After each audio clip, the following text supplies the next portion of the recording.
Age of Empires 4 tournament, but he'll be looking to do that today because, ladies and gentlemen, welcome to game number 1 of the second set of the day. This is N4C, the $100,000 Age of Empires 4 tournament. Spawning in on the south side of the map, we've got MarineLorD playing as the French.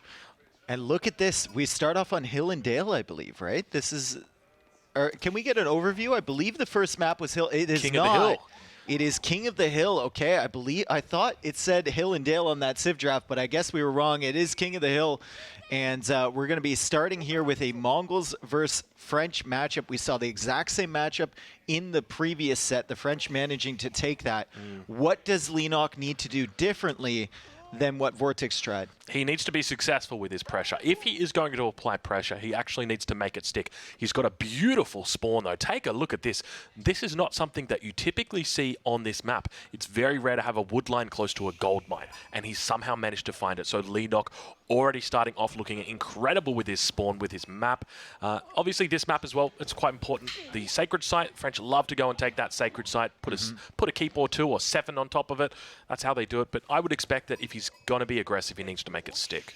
Yeah, and he seems so dangerous with the Mongols, honestly. Like, players were making fun of his Mongols earlier in the tournament, but then we saw that performance he had on King of the Hill against Abbasid, where the con just would not die.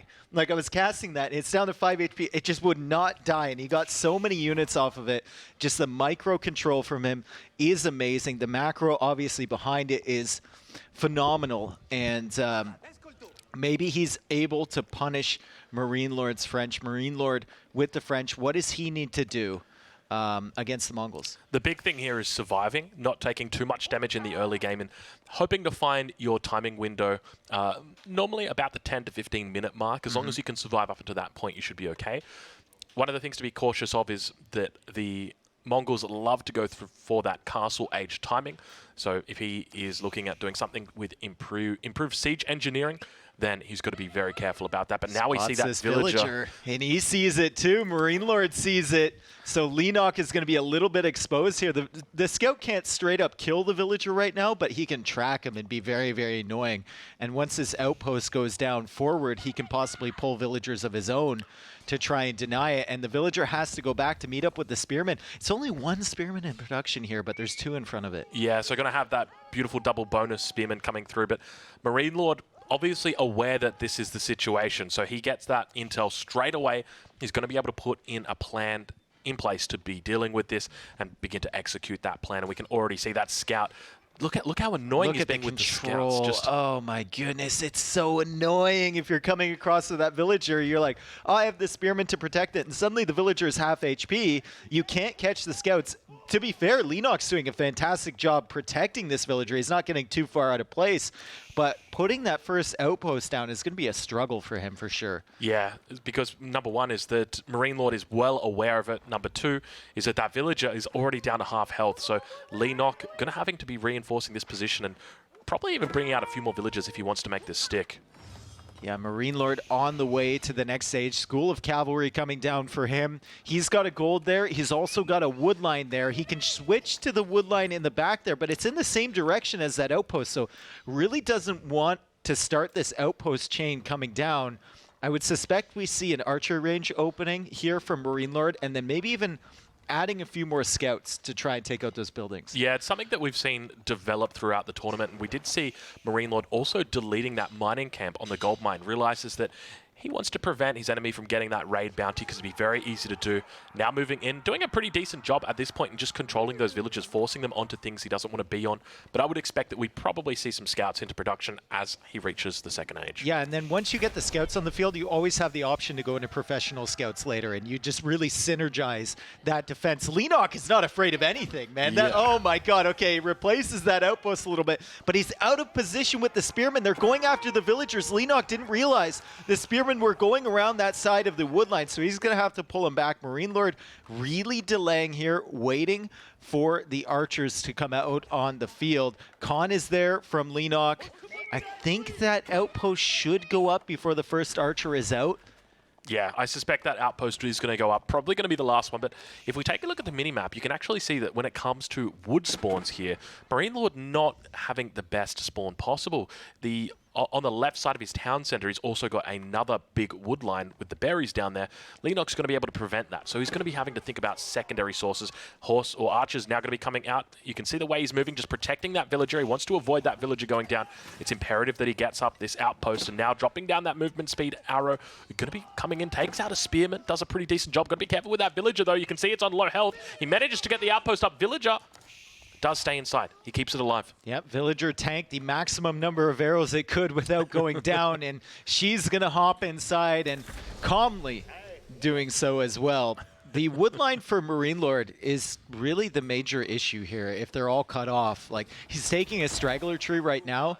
I think he really needs to start thinking, if he's not going to push those outposts back, where else can I move to? That's a great point. I'd love to take a look right now at Leenock's perspective and see what he has uncovered on the map. You can see that he spots out the wood lines here for MarineLorD. He knows where he might potentially look, so I would expect that we could even see another villager or two potentially coming out towards that wood line and look to be doing damage before MarineLorD actually moves over. But you can see he's dealing with stragglers at the moment.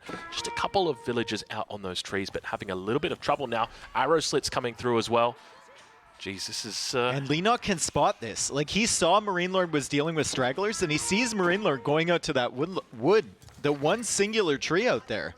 Whether that's intentional or not, I don't know, but he's going to move over in this direction. I think MarineLorD should be fine. We'll see the split screen right here as both players focus on that area. Scout's now coming out. He'll spot the con. Leenock will be tracking all of this movement from MarineLorD, and at the back, adding some more production buildings. Yeah, we can see Horseman now coming out here as well for MarineLorD, so going to be able to chase that Khan away and provide a little bit more presence on the field. When we look at Leenock's or MarineLorD's perspective now, you can see him also moving out, looking to be aggressive in this situation. So a very smart move, and definitely puts the shoe on the other foot, has managed to build up a safe deposit of wood there as well. I love watching these guys play. Our two fastest players here, I think. Yeah, I think when it comes to just sheer APM, these two guys are the king at the moment in this game. So very, very good to see. But you can see that for Leenock, he's got all of his resources under his town center. I don't think MarineLorD's going to be able to do too much in this spot. No, it was a great spawn there with that gold right beside the wood, and he's taking full advantage of that. Did add the stable behind for Leenock, and he's getting the spearman upgrade as well. But the archers in there for MarineLorD maybe going to cause him a few problems. MarineLorD figured out that the safest wood line he could take is the most forward wood line near his base, and Leenock can really do nothing to punish that at the moment. Yeah, so at this point in time, we can see MarineLorD still hanging around the base of Leenock, just looking to keep him in the base. He's got enough military units now. He doesn't really need to do too much. I expect that we'll probably see him looking to transition, and you can see he's starting to stack up quite a few resources here. More than 1,000 resources built up right now for MarineLorD. Something curious that you don't always see. So more than 500, almost 500 wood, as well as 900 food.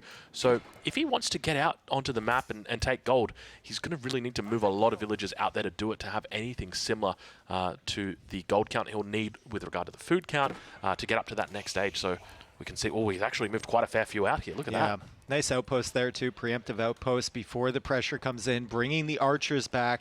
Leenock is looking to go up to the next stage, but so is MarineLorD. He's banking quite a bit of food here. I guess he's got a lot on the gold like we saw before.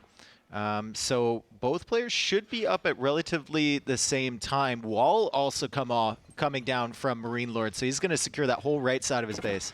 Yeah, I think this is a very smart move by MarineLorD to do this. Prevent that Khan from coming through, getting the scouting information, prevent horsemen from coming through, doing any raids. So a smart move there. And now we see Leenock looking to commit a little bit more to the second age. Obviously got plenty of gold in the bank, but getting a few horsemen out, and this Khan just being very cheeky, attacking the villager down that is constructing that wall. And the horsemen coming around to that side too. So Leenock sensing a little bit of blood in the water, maybe with MarineLorD sending the villager so exposed out to that right side. Horsemen will arrive before the horsemen from MarineLorD, and the Khan will be able to kill that villager before she finishes the wall. The horsemen can go right through there. No, they can't. They should be able to get through. Is the deer blocking? It could What be. is going on? Yeah, he should be able to get through that, or at least siege that down. It'll only take him a few seconds, but obviously the few seconds that it does by MarineLorD, MarineLorD's going to be able to move units over there, cover for him. So now we've got that age up in queue. You can see that brand new UI element up towards the top of your screens, moving around that too. Thank you very much. Big shout out to Overlay Guy. It's looking very, very nice. And Professional Scout's also going to be coming in for MarineLorD, but he's got to be careful here. A lot of villagers on this gold mine. Yeah, and there's scouts there. It's like there's 4 scouts in that army. So Leenock leaves with the horsemen, but scout's not going to be doing as much damage as the horsemen are, and he just leaves and goes around to the other position. So he's got spearmen over there, he's got horsemen over there, and he too is going up to the 3rd age with the step readout. So he's not too far behind so far. All the pressure been on MarineLorD's base, and MarineLorD will pull this army back. But remember, 4 of those units are scouts, and there's only 3 archers there. Barracks now being added from MarineLorD. Yeah, that's a really good point. I'm curious what composition MarineLorD's going to look to go into in this situation. Going up against the Mongols is going to be really tough. Typically, you'd see out of these guys just put out a whole bunch of lancers out onto the field. But now we can see that the double barracks from MarineLorD means that he can very easily go into spears. So he could be anticipating that that's what the Mongol player will be looking to do and subsequently counters it. But both players now getting up to that 3rd age. I'll be curious to see what MarineLorD looks to put his guild hall on, whether he keeps it on food, as we see most players do at the start of the Castle Age, or whether he looks to transfer it over or move it over to stone or to gold. We'll click shortly on that guild hall, though. Economy, though, still better for MarineLorD. Even with all the moving around he's been doing, he has Wheelbarrow, he has that French faster producing TC, 42 villagers to 38. It's not the worst thing in the world here for Leenock, considering he's Mongols and can really swing unit production. But still, MarineLorD, the longer you don't do damage, the more of an advantage he's going to gain. Yeah, that's exactly it. He continues to scale through this game. Obviously, Leenock, on the other hand, he's going to be able to find his own small advantages, whether he looks to go for that second town center, which we have been seeing more Mongol players do, especially in those mirror matches, but we've also seen it on maps like this, King of the Hill, because it's just so easy to get away with it, or whether he looks to do a bit of a timing with those mangonels, which is very common as well. Okay, so Leenock backing up a little bit, and there it is. Professional scouts coming in for MarineLorD. Leenock is adding a Lancer, and now he's going to be able to make siege on the field as more spearmen come out from him as well. And I believe that's a Springleton placement too.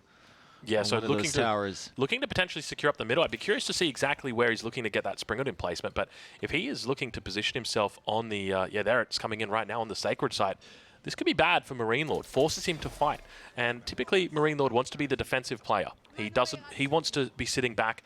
He wants to make sure that he spots the mangonels before they spot him. That's and really MarineLorD key. actually going to stone now. So I don't know if he's thinking about that second town center. I don't know if he can, if Leenock takes control of that middle area, or maybe thinking about a keep at some point, or some upgraded towers of his own. But that's a good spot to see that he is thinking about stone. Sends in the men-at-arms now. Is there anything here immediately to counter these units from Leenock? Yeah, I think primarily it's going to be those men-at-arms, but unfortunately, MarineLorD sending in a couple units to waste here. It just seems like a little bit of a misplay. The men-at-arms quite slow. You can see them barely making it out alive here. They're going to be trying their best. A couple more coming in to reinforce, but at the same time, you're really going to be wondering whether he made the right decision to do that. You can see he's still yet to get any upgrades, either not even dropping down a blacksmith yet. And Spearmen actually taking effective fights against the men-at-arms currently, just because they're outmassing them. And the professional scouts now bringing in the carcasses just on time, it looks like, because those villagers were working on their last one, even dropping down a few farms behind this. He does have the first fooding upgrade, MarineLorD, and there's a market for Leenock, so maybe thinking about buying himself a second town center. We've seen that from a lot of players. Yeah, it makes a lot of sense, especially when there's so much gold on a map like this. Very easy to get the step redoubt out there. Just throw a couple extra villages onto gold. You're going to be able to buy up that wood. It makes a lot of sense doing that because on this map, typically wood a little bit more difficult to gather. Yeah, and you always have floating gold with Mongols. Like, you always have, even though you try and use it as best you can, it seems like you just always have floating gold. And you know, Nilly wouldn't say it was the most optimal strategy, but for a human, it makes sense. Yeah, for non-robots, definitely it makes sense. But now we've got that mangonel coming through. So looking to hold this position, still yet to see any form of religious units out on the map, though. So even though Leenock has gone and secured up this central location with his outposts and with the Springleton placements, we don't actually see any religious units to actually capture that sacred site. A little bit of a misplay from him because he definitely does have the agency in this situation. Yeah, just to kind of force the issue a little bit, make MarineLorD start sweating behind this. Yeah. Yeah, it makes a lot of sense. And we now see that the guild hall has been turned onto stone. So he's got two options with regard to his stone. First option, pull it out at 800, get himself a keep, or pull it out at 1100 and get yourself a keep as well as a town center. Did he ever finish off those outposts to the left? Because this wood line is being pressured here, and I think those outposts are still covering that. So Leenock has an opportunity to catch a lot of, yeah, they are. He has an opportunity to catch a lot of villagers here if MarineLorD, or if MarineLorD can't take a good engagement against the siege. And we can see that there's a little bit of a misplacement here with regard to the Siege Workshop. You can see the Siege Workshop about to get a unit out, but at the same time, unit's already on top. It's going to be a Springald. He's going to have to push forward if he wants to protect it. We now see MarineLorD looking to begin pushing forward. He's got the men-at-arms together with the crossbows. Going to be looking to fire in. Springald does come out. He does have a little bit of time here. Mangonel going to be going down on that front line. Second Mangonel still doing absolute work, but look how many men-at-arms are out. I think this might be a victory here for MarineLorD. Yeah, MarineLorD, he's just taking such a good fight. You have to question, why did Leenock commit against this, against so many men-at-arms? Maybe he set up the siege and figured, I need to go anyway, but MarineLorD is completely clearing all of this. Leenock queuing up some more units behind. He's going to have military, but how much is the question as he sends a Lancer in to that wood line. Still, MarineLorD not really losing villagers. 59 vills to 50 for Leenock. Yeah, I think MarineLorD's going to be really happy with this trade. That was the push that we were worried about. Typically in this position, the Mongol push will come in around this time, normally between 11 and 15 minutes. There's more units coming. There's more units coming from Leenock. Good production. Yeah, we see the reinforcements now coming through.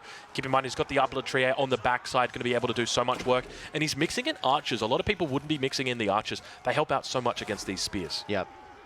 Still Leenock providing pressure. He killed a couple villagers. That villager difference is only 6 at the moment. And Leenock sending villagers forward to that wood line. He's having some wood issues of his own. Indeed. I think he could go to the one at the back, but he's focusing more on the front. I feel like if he loses his forward pressure, it might just be curtains for him. So maybe he thinks the same way. Yeah, it's not looking good right now.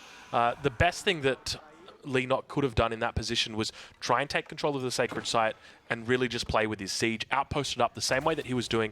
He was looking absolutely perfect. And he went and forced the issue, and he didn't need to. And now MarineLorD going to be able to establish control in the center of the map. And from this point, it looks very easy for MarineLorD to win. He would need to make a huge mistake to actually mess this one up. And he doesn't need to overcommit to anything. He can just kind of go forward a little bit. If Leenock chases him, he falls back to this keep. He's perfectly fine. He's going to clear up the outposts in the middle. Leenock, 55 villagers. MarineLorD, 61. Leenock still producing some knights, but he's got a monk now, so he's just begun to start capturing that sacred site, I believe. And there's a trebuchet coming out from MarineLorD. Yeah, it's a little bit too late, though. That's the issue. You can see that he doesn't really have a lot of units back here. Only 6 military at the moment on the field for him. So it's one of those things where it's just, you know, if this had come 6 or 7 minutes ago, then we could talk about it. Yeah, but at this point in time, I suspect that it's just going to be an absolutely overwhelming flood coming out for MarineLorD, and it's just going to be a matter of time until he's there. Yeah, and he feels pretty secure. He's getting his food eco stabilized now with some farms. Obviously, he's got the wall off to the right, so the raiding potential is limited, and Leenock doesn't even have that many units to raid with. He's got 2 monks, 3 spearmen, and 5 knights on the field. It's just not enough. He needs siege, he needs that mass, and he needs the continued production. Actually coming forward with villagers. Okay, he's moved his step readout, so he's going to start taking gold in the middle now. Yeah, I think this is a smart move to try and get it up there. But keep in mind, the Mongols, the only civilization without access to keeps. So if he wants to put down a little bit more defense on this sacred site, he's only going to be able to do it with outposts. And that's not technically a bad thing. Outposts, obviously, with the Springald upgrade are very potent and difficult to deal with. And we see MarineLorD is actually adding in a trebuchet, or he's got one out on the field now to deal with those. I like this idea from Leenock to raid with the knights here, but it's just not enough. He's going to get into the farming eco, and MarineLorD would have to not pay attention to this for a good 2 minutes for them to kill enough villagers to make it competitive here. Yeah, it's not looking pretty. We can see that the population difference at this point isn't that big. It's 95 up against 83, and you might look at that and think, all right, you know, it's still a relatively close game. But the reality is that Leenock has lost his victory condition. His victory condition was that timing push. It was, you know, exactly when he pushed in was the right time, but MarineLorD prepared for it incredibly well. We saw he had beautiful amount of men-at-arms, a great amount of arbitrary. He was able to hold on, he was able to defend, and now he's able to push out. Yeah, and with that trebuchet, he's going to be taking down these outposts. Leenock is investing in Springleton placements, but they don't mean anything if the outposts go down, which the trebuchet will do. We've got 8 minutes left on the Sacred Site counter. MarineLorD can run in and take that anytime he wants. He's got the 4 men-at-arms, 3 Springolds, a trebuchet, and 15 arbs behind this. Although the Springolds from Leenock now coming forward, looking for some good snipes. He gets the first shots there, but he doesn't kill anything. The Springolds from MarineLorD are taking out his siege that he invested so much into. All 3 go down, and MarineLorD still has his Springolds. The counter raid coming in now from Leenock with the Knights in the back. So many villagers running away. Yeah, but Leenock just standing idly by with those Lancers. They're going to be able to move back towards the center. Those villagers do remain safe. And these ones up towards the east, they're going to be absolutely fine because they'll make it through the walls. And now looks like MarineLorD once again going to be able to clean up this position. It looks like one villager did get left on those farms. Now the villagers sort of preemptively moving back onto the farms just because they know that they're safe. They've got those arbs back there. They're going to be okay. Leenock is only 3 villagers behind. But like we keep saying, it's all about momentum. However, saying that, I thought MarineLorD would have pushed out earlier than this. Yeah. I think the big thing for MarineLorD was walling up. He needs to do that. Still over towards the left side of his base. It's quite open. And he still hasn't done that. Obviously, you have to take control of those outposts as well. So there's always going to be that opening, and it's going to be difficult for him to push out if there's units always running into his base like that. So doing a great job. And he does delay him as well by trading out his own Springolds for that trebuchet. This is looking kind of different than how I thought it would play out, with still the siege on the field here from Leenock, still some Lancers running around. Looks like he's got 10 Lancers on the field. He's got 14 Spearmen, 6 Springolds. There might be an opportunity if MarineLorD underestimates what Leenock has on the battlefield. Yeah, that's a really good point. Typically, you... I don't know about you, Dave, but me, I typically look at these as ones or zeros, black and white. And I see the Mongols and I'm like, all right, this is where you need to win. If you can't win here, then you lose. But at the same time, we're dealing with Leenock. You know, Leenock is just on another level when it comes to the APM. If there's anybody who could go close to it, it's got to be MarineLorD. But definitely don't count him out at this point. He's actually beginning to rise with population costs, or with population. And he has more villagers now. There's an outpost coming forward from MarineLorD.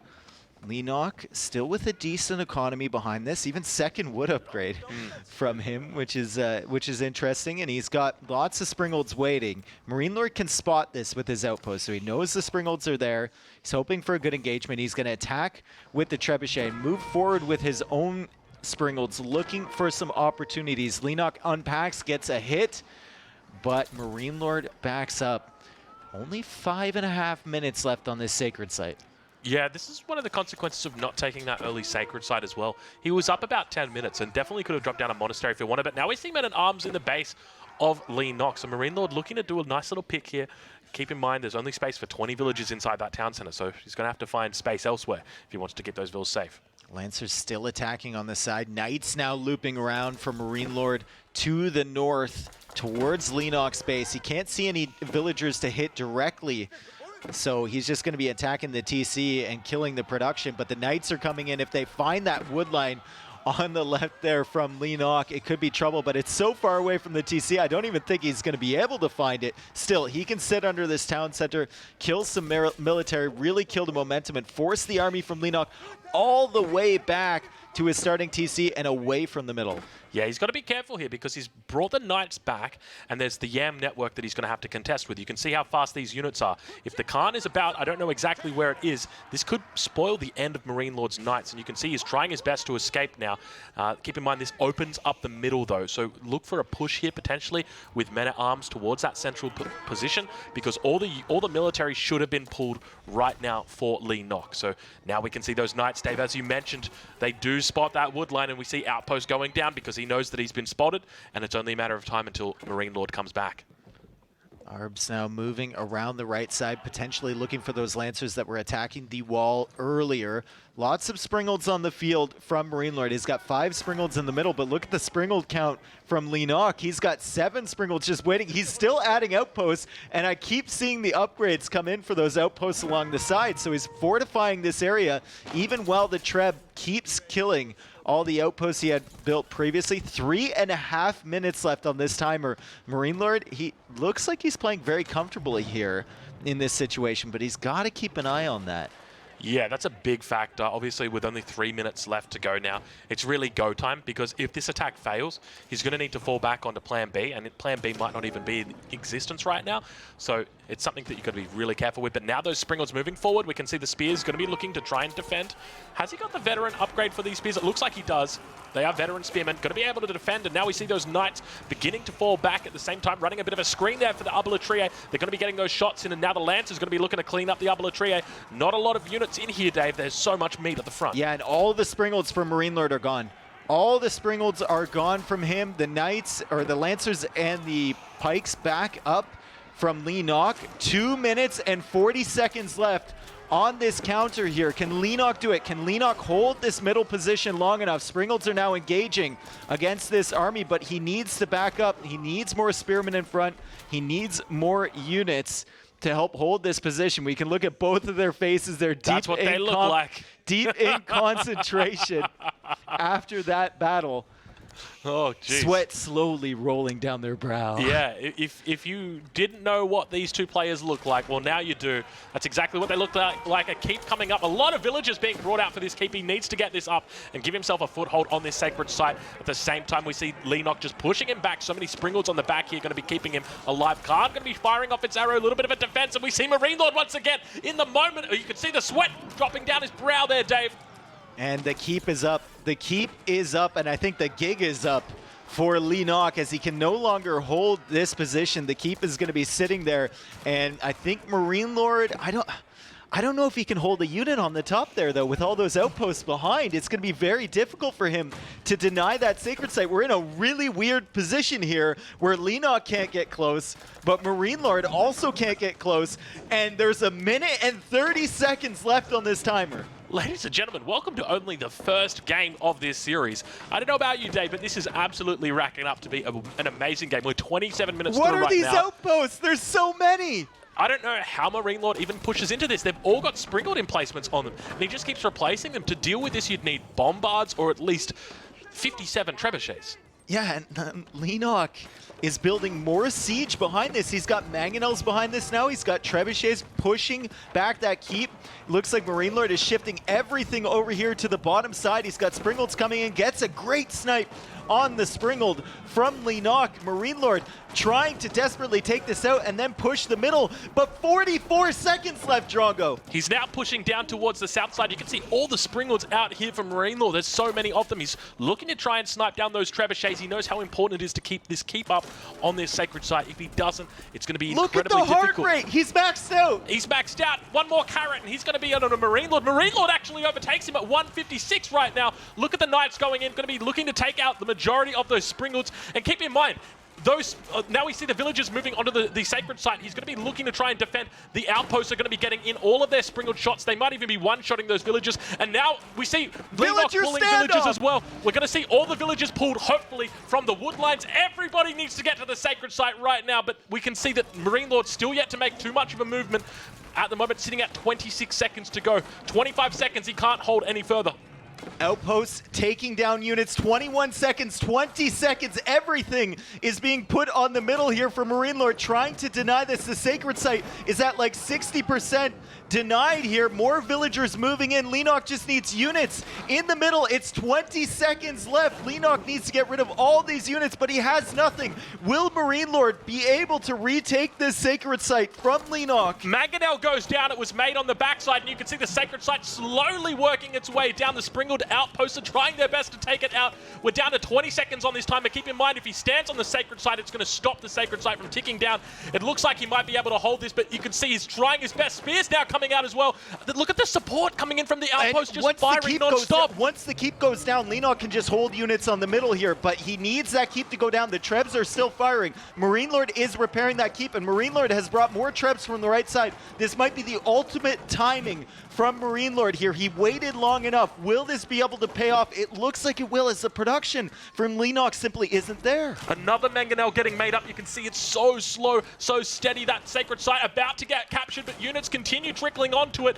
Doesn't actually finish the mangonel. A little bit early. He pulls out and now trying to take out that Springled. Springled's going to be keeping up, but I suspect it's probably going to be going down. The sacred site is open. We're down to 17 seconds to go. Those villagers going to be trying to hold on. Dave, what is going on right now? There's more units that keep trickling in here from Leenock. The sacred site is maybe at like 12% left on the influence. More spearmen coming in. The Treb is still attacking, but I believe the Treb will go down. He's trying to finish off the Springled there with the spearmen, and now he's looking to get those villagers, but MarineLorD is just dancing in a circle. I think Leenock needs to pull all of his villagers here. All the outposts have gone from Leenock. MarineLorD has slowly but steadily worked his way through them, and now all MarineLorD needs to do is ring around the rosy on the sacred site. Look at the castle. It is just taking out all the units. I don't think MarineLorD is going to be losing this at all. Sacred site is going to get captured. One more second to go. Ladies and gentlemen, I suspect you'll have a GG getting tapped out any second. Leenock has tried his best. Is it 80 villagers for Leenock, 65 villagers for my God, MarineLorD. it's not over. He sacrificed so much for that, and Leenock did not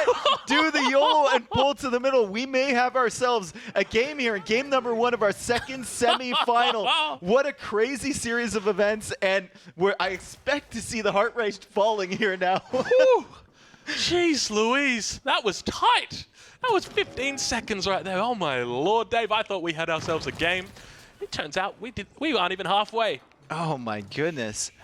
How do you even recover from that? How did mentally reset after that? Leenock looks cool as a cucumber here. I mean, I've never seen MarineLorD's heart rate over 65, and now he's sitting at 147. It's steadily going down. It's fine. Make sure we got medics on site. That all right? is intensive. That was like an extended 5 minutes of 150 plus. Yeah, I think his Siri's got to be saying to him, "Are you up to something?" Like, you know how it sends you those little notifications, like, "We think you weren't walking." But yeah, from this position, how does Leenock look to stabilize? I think obviously he's got a villager advantage. He's up 15 villagers. You can see he's got plenty of economic upgrades as well. It's his chance to take it back now. He's going to have to take it back once again. There is the keep there in the middle that he never managed to take down. There's now outposts being added, but he's adding Trebs of his own. So Leenock feels like there's potential for him to come back in this game, and he's going to send the Lancers once again to start raiding the economy from MarineLorD. Right now, Leenock with 35 military population compared to the 24 for MarineLorD. I tell you what, Dave, I don't even know as a caster how we come back from that. We've just witnessed what was potentially, one of the most insane games ever. And now it's just, we're just, we're taking a chill pill. We're falling back. I'm going to sip on my Red Bull here. You're probably going to have some of your Hello Fresh in a little bit. We're going to need to Hello Freshen up after this game. I'm sweating. You're not wrong. You are not wrong. Okay, Trebs from Leenock coming forward. MarineLorD actually spots this raid coming in, and that's excellent awareness from him after that crazy series of events. He's down below 140, so everything's fine. Everything is healthy in the room right now. Leenock still raiding the farming eco there, and he's going to begin to treb the buildings back from MarineLorD. I have to wonder if Leenock could have used that stone during that engagement. Yeah, that's a really good point. He could have looked to try and take control, get a few more units out on the field, but we actually see he's probably about to click up to Imperial. He just killed the monk with the trebs? That's style points. Style points. He's like, no, that's my sacred site, bro. Leenock about to click up to Imperial. You can see he's floating more than enough to get up, so another 200 food or so, and he should be up. But once he gets up to Imperial, I guess the question is, how does he play it? I think his best bet is just to go full Lancer. Just go 100% elite Lancer, make sure you get the upgrade that gives him the extra health, and I think you're going to be absolutely fine. But you can see he's struggling a little bit. He's obviously up to 72 units on the military count, so he's 30 ahead, but a lot of that is going to be siege, and a lot of it trebuchets, which are typically considered lesser siege. Trebuchets, he does have a lot of them. He's waiting for his moment. That's a lot of spears, though. That is a lot of spears. And if we saw anything in that last battle, it was just military mass that was carrying the day. And Leenock's got a whole bunch of it massed up behind this. He's going to unpack his trebs, try and snipe the ones from MarineLorD, but that's not going to work, so he's going to move him a little bit further forward. And this is attempt number 2 to hold on to that sacred site as we see the keep now being targeted. MarineLorD's not careful. That keep could actually go down, and if that keep goes down, superior military here for Leenock. Yeah, he might be able to just to run in. Now, we did see a bit of a raid up towards the north. You can see there were some knights running in. Springald's going to be focusing down those trebuchets, though, and MarineLorD definitely looking a little bit cooler. His heart rate dropped to about 130, so he'll be feeling okay now. But, geez, I tell you what a tense game already. I love the positioning from both players. Like, they'll shift side to side. You can see MarineLorD never came in from this side before. Now he's shifting around because he saw the positioning of the Trebs. Leenock trying to respond with his own Springolds, but he's going to lose Trebuchet along the way. Still, MarineLorD doesn't just want to blindly engage against this many units here. Leenock is going to push him back from that position. Lots of Knights going down there for MarineLorD, and I think MarineLorD's Springolds will be sniped as well. The keep needs to be repaired throughout this whole process, but MarineLorD wisely with 1,000 reserve stone in the bank. Yeah, he's got plenty of stone there. Could be dropping down another keep, but you could see the overwhelming numbers coming through from Leenock. And it looks like MarineLorD doesn't have enough archers at this point. A lot of arbaletier out. It's not looking good for him. And keep in mind, behind this, Leenock's up on the villager count, up on the military count, up on the resource count as well. If he wants to, he's going to be able to shoot up to Imperial again, but those trebuchets going to go down, Khan going down. His production looks so much better, too. There's so much chaos in this game, isn't there? There is, and now the step readout is being positioned on top of the hill there. Or no, that's being repaired. It's being repaired. I think guess it got taken killed. out. Yeah, it got taken out in the crossfire. Trebuchets doing what trebuchets do best and taking out buildings. But I tell you what, what an incredible game. I can't believe it. This is just... Oh my God, Dave. This is what I envisioned when this map came out. When the game first came out and you see this map, this is what you think is going to happen every game. And this is King of the Hill. Exactly. This is truly King of the Hill.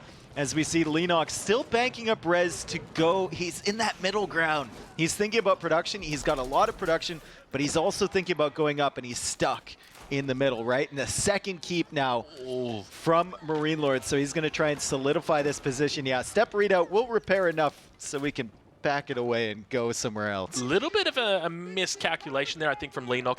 I think what he's doing right now is anchoring towards his position on the map. Ideally, he needs to fall back. You can see doesn't really have a lot of gold mines over on the left-hand side, but over on the right side, up towards the north, there's a great spot for him. Very, very open. No real contest going to be happening over there. So he's going to need to move his step readout around there with his gold villagers. But it looks like these villagers might be going down. These knights. MarineLorD tracking this really, really well. And is that the step readout? It's running to the safety of the forward outpost that were made in 4 minutes. Oh, there we go. He's running away with that. So we might see it get taken down for the second time this game. Still the embers of his former empire visible on the hill there. All those outposts that he made, probably 20 of them, going down. MarineLorD's done such a fantastic job. And once again, MarineLorD takes the villager lead. Leenock is not going up to the next stage, and he's down to 24 food now. So he's made his decision. He's going to just completely invest in that Castle Age army. Little bit of a throw here at this point, in my opinion. Leenock could have easily fallen back, could have gone imp, could have got those elite upgrades and stayed defensive. His enemy hadn't taken the sacred site. There was no need for him to push.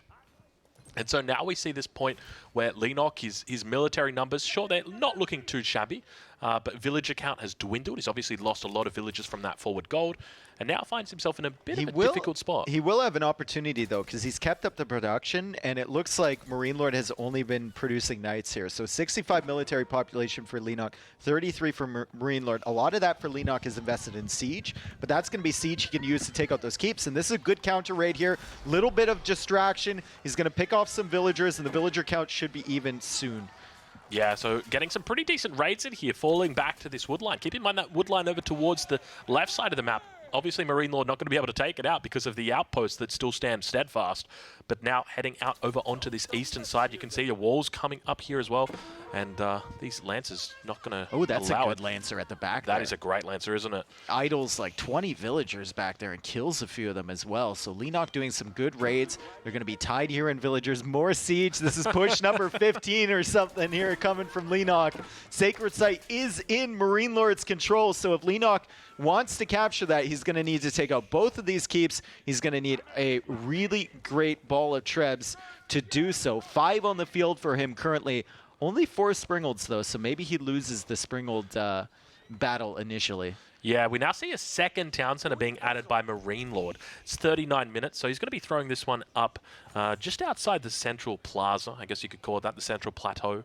Going to be coming down, but a huge mass of military now beginning to build up for Leenock and really looking to invest in his siege. And now it looks like a third keep going to be coming up down towards his sacred site.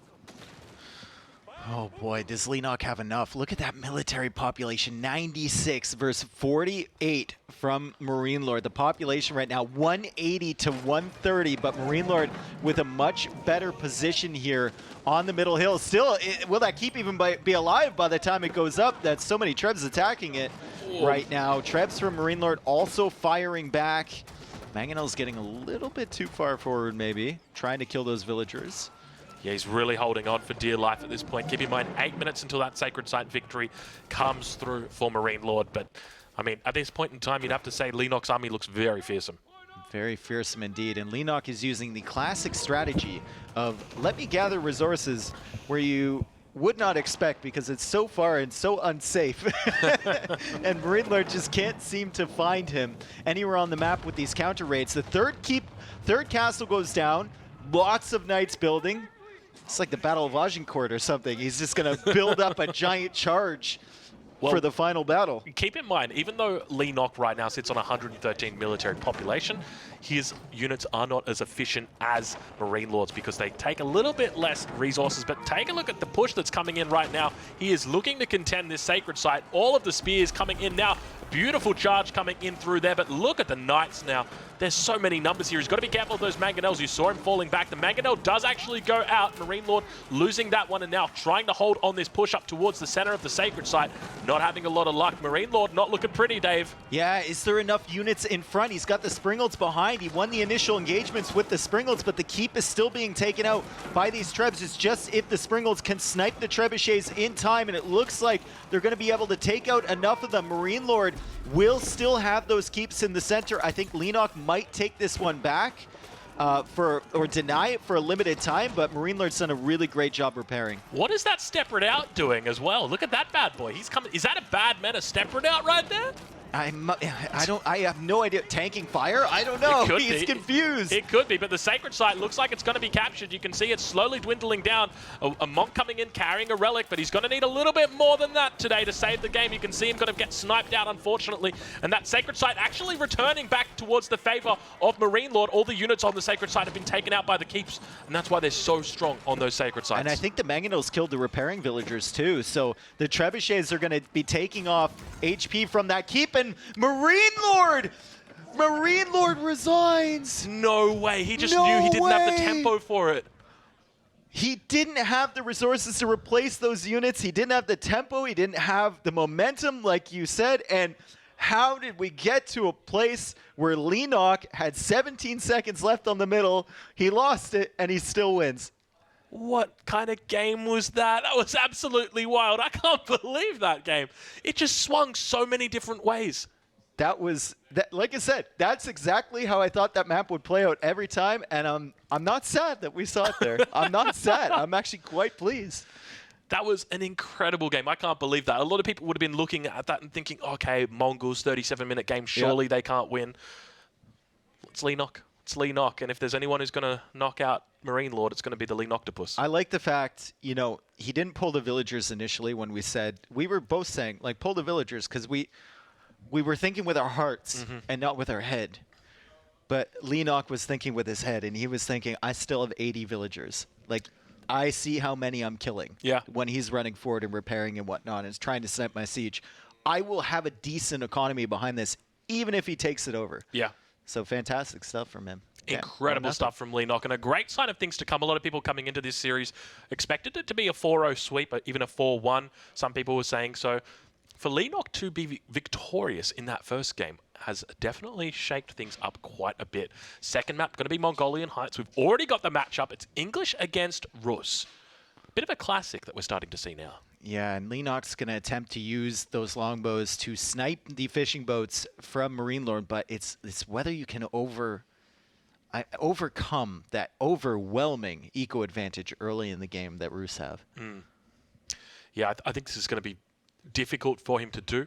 The Rus obviously able to move up and down the river, sort of skirting away from the longbows. So you've got this, nice long river. You can put your fishing boats here, there, and the longbows have to chase them in their directions, and they're a lot slower. So I expect we're probably going to see quite a few outposts along that river as well from Leenock, and it's going to be quite a tough one for him. Yep. We saw the game earlier from Beastyqt against VortiX, and he just slowly pushed. He just walled him in. He slowly pushed, and the English could do nothing. Yep. It was one attack, and that's it. It failed. Okay, I guess I'm just stuck. I'm curious to see how he's going to approach it. Leenock, obviously, coming into this, he would know, okay, you've picked Mongolian Heights as your map, you're probably going to pick the Rus. What am I going to pick? He goes with the English, didn't use the Chinese here. We've seen China be quite strong on this, so he's sort of saving that, keeping it in his pocket. Maybe a little bit of mind games going on there. But, yeah, I'm looking forward to seeing how Leenock has approached, or will approach this, what he's got up his sleeve. I've never seen MarineLorD's heartbeat even close to that. And I don't think you can blame him either. Like, mine would be way higher than that, honestly. Yeah. Yeah, it was pretty impressive. I think 155, 156 it got up to. It got up to like 160, bro. It was I don't know if we can go past that, but it was pushing the limits of our little bar there. Beating out of his chest. Yeah, exactly. Yeah. I have to ask him how he feels after this. Damn, dude.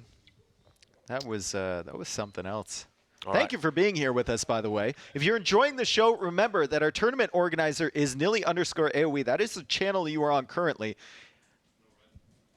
Drop him a follow. Please follow him. Lots of great Age of Empires 4 content. We have the finals tomorrow. Make sure you tell your friends, okay? All of your friends, not just your best friends, all of your friends. Bring your moms, bring your dads, bring your sisters, bring your brothers, bring your dog.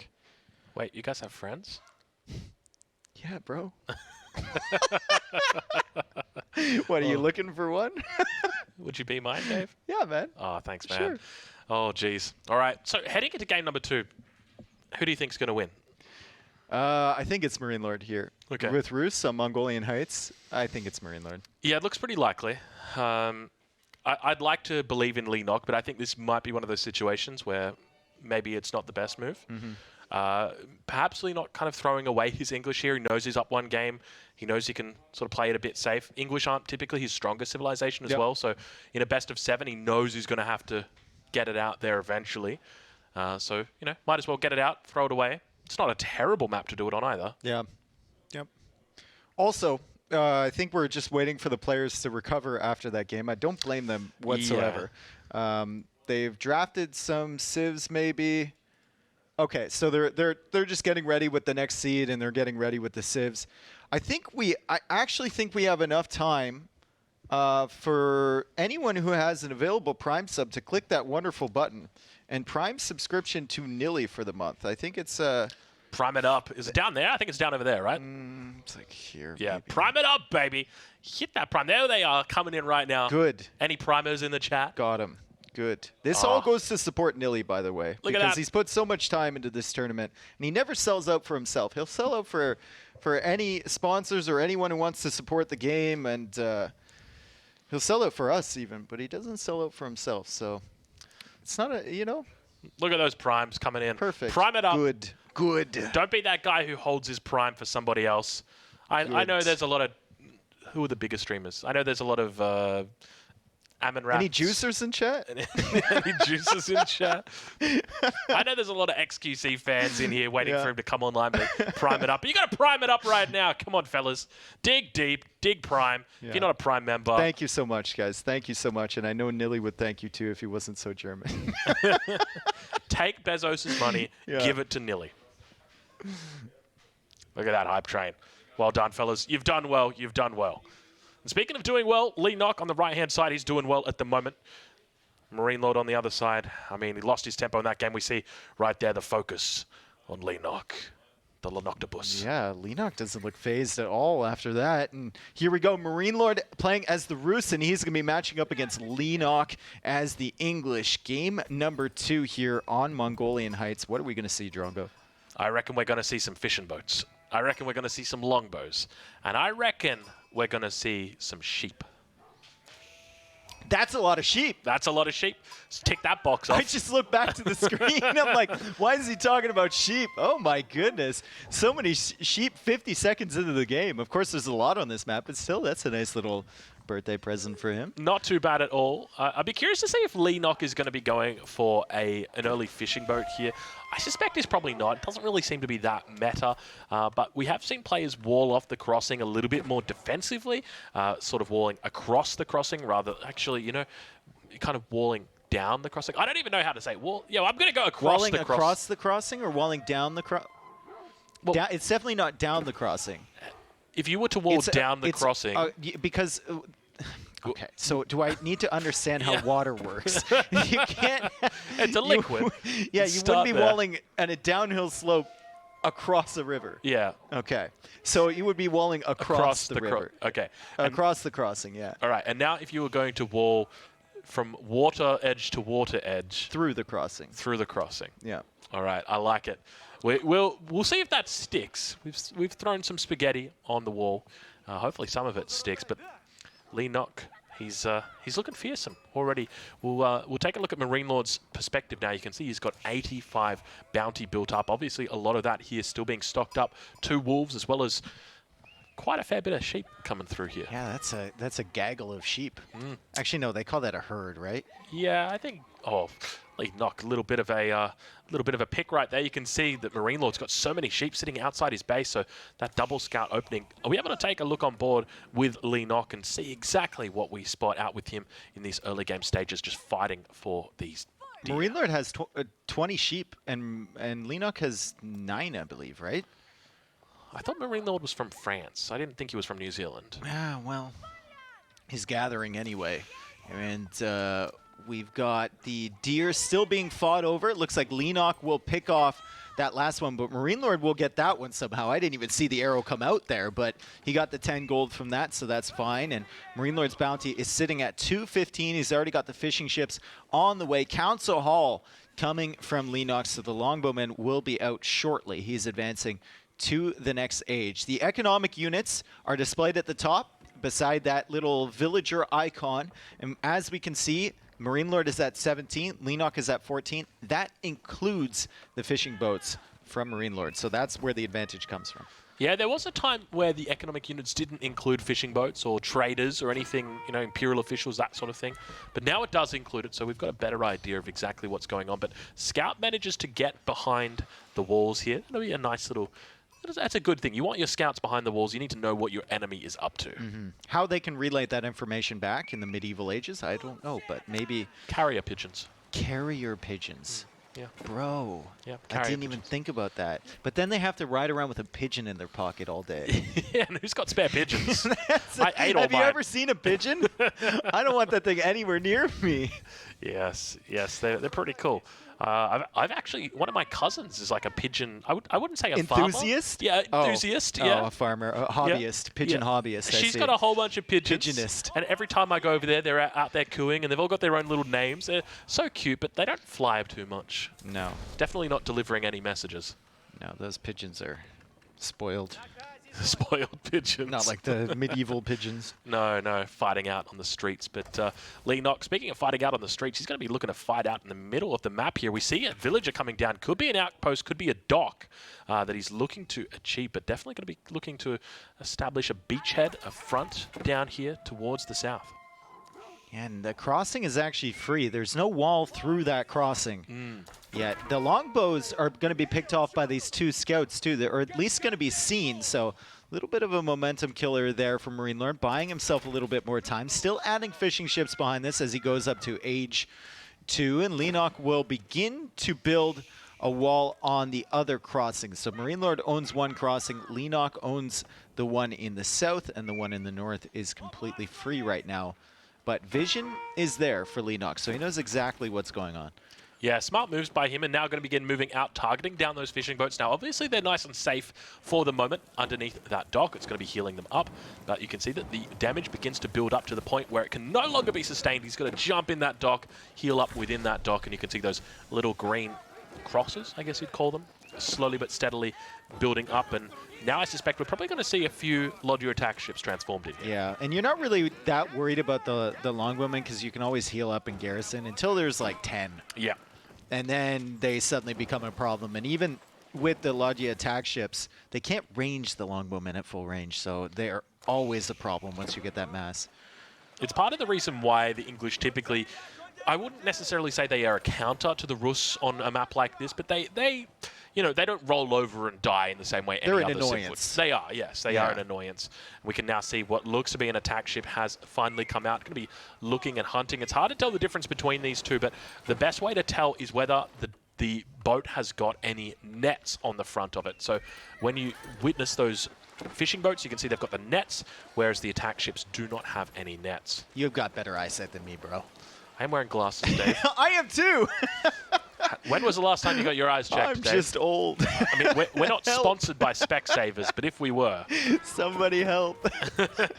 There's a stable coming from MarineLorD. We saw the early knights from Beastyqt before, right? We saw the early knights doing external damage on the exposed areas of VortiX's eco earlier, and I wonder if MarineLorD's going for a similar strategy or if he's going to go into something else. No, it is the knights indeed being queued up, and he'll likely send them over one of the other crossings, but actually looking at it, he can't. Leenock has walled off the other crossings, so if he wants to bring the knights over, he's going to have to do so within Leenock's vision and right through this big ball of longbows. Yeah, it's going to enable him to fall back as well. Obviously, if he gets flanked from the south or flanked from the north, it's going to make it a lot more difficult for him to actually head back towards that town center. But in the position that he's in right now, obviously he's got half of the wall up on the middle crossing here. Got to be looking to come out and get the rest of the wall up. You can see him now moving out. Got to be careful with that villager. You can see how quickly that villager has to turn away. Leenock being so careful not to lose any of his villagers.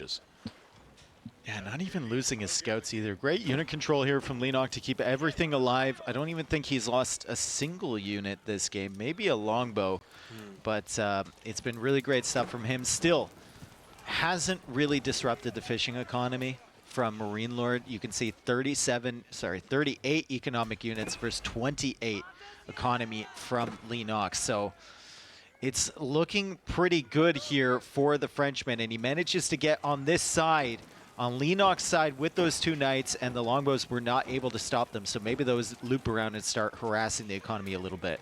Yeah, we actually saw a villager did go down to one of those knights as well before they managed to get over on the other side of the river. They're just hanging out for the moment, just in a nice little flank position. Now the outpost crawl begins, but keep in mind the whole time this is going on, MarineLorD's got those villagers, those extra villagers in the form of fishing boats. They are building up his economy. So as you mentioned, up about 9 economic units at this point in time. So he's going to be very healthy, and that is going to continue to build as the game goes on. So whether Leenock has actually achieved his goal, I feel like probably not. Probably not, no, because MarineLorD is still producing fishing ships. So that should tell you all you need to know about whether he's achieved his goal. And he just lost a villager trying to build that outpost. So great stuff there from MarineLorD. He comes in with the early knights. He's going to pick off the villager. He's going to pick off another scout, and he's going to chase these longbows back. Another longbow goes down. A third one will likely follow here soon. Oh boy, this is looking bad for Leenock. Yeah, at this point, I can't help but feel like it might be all she wrote.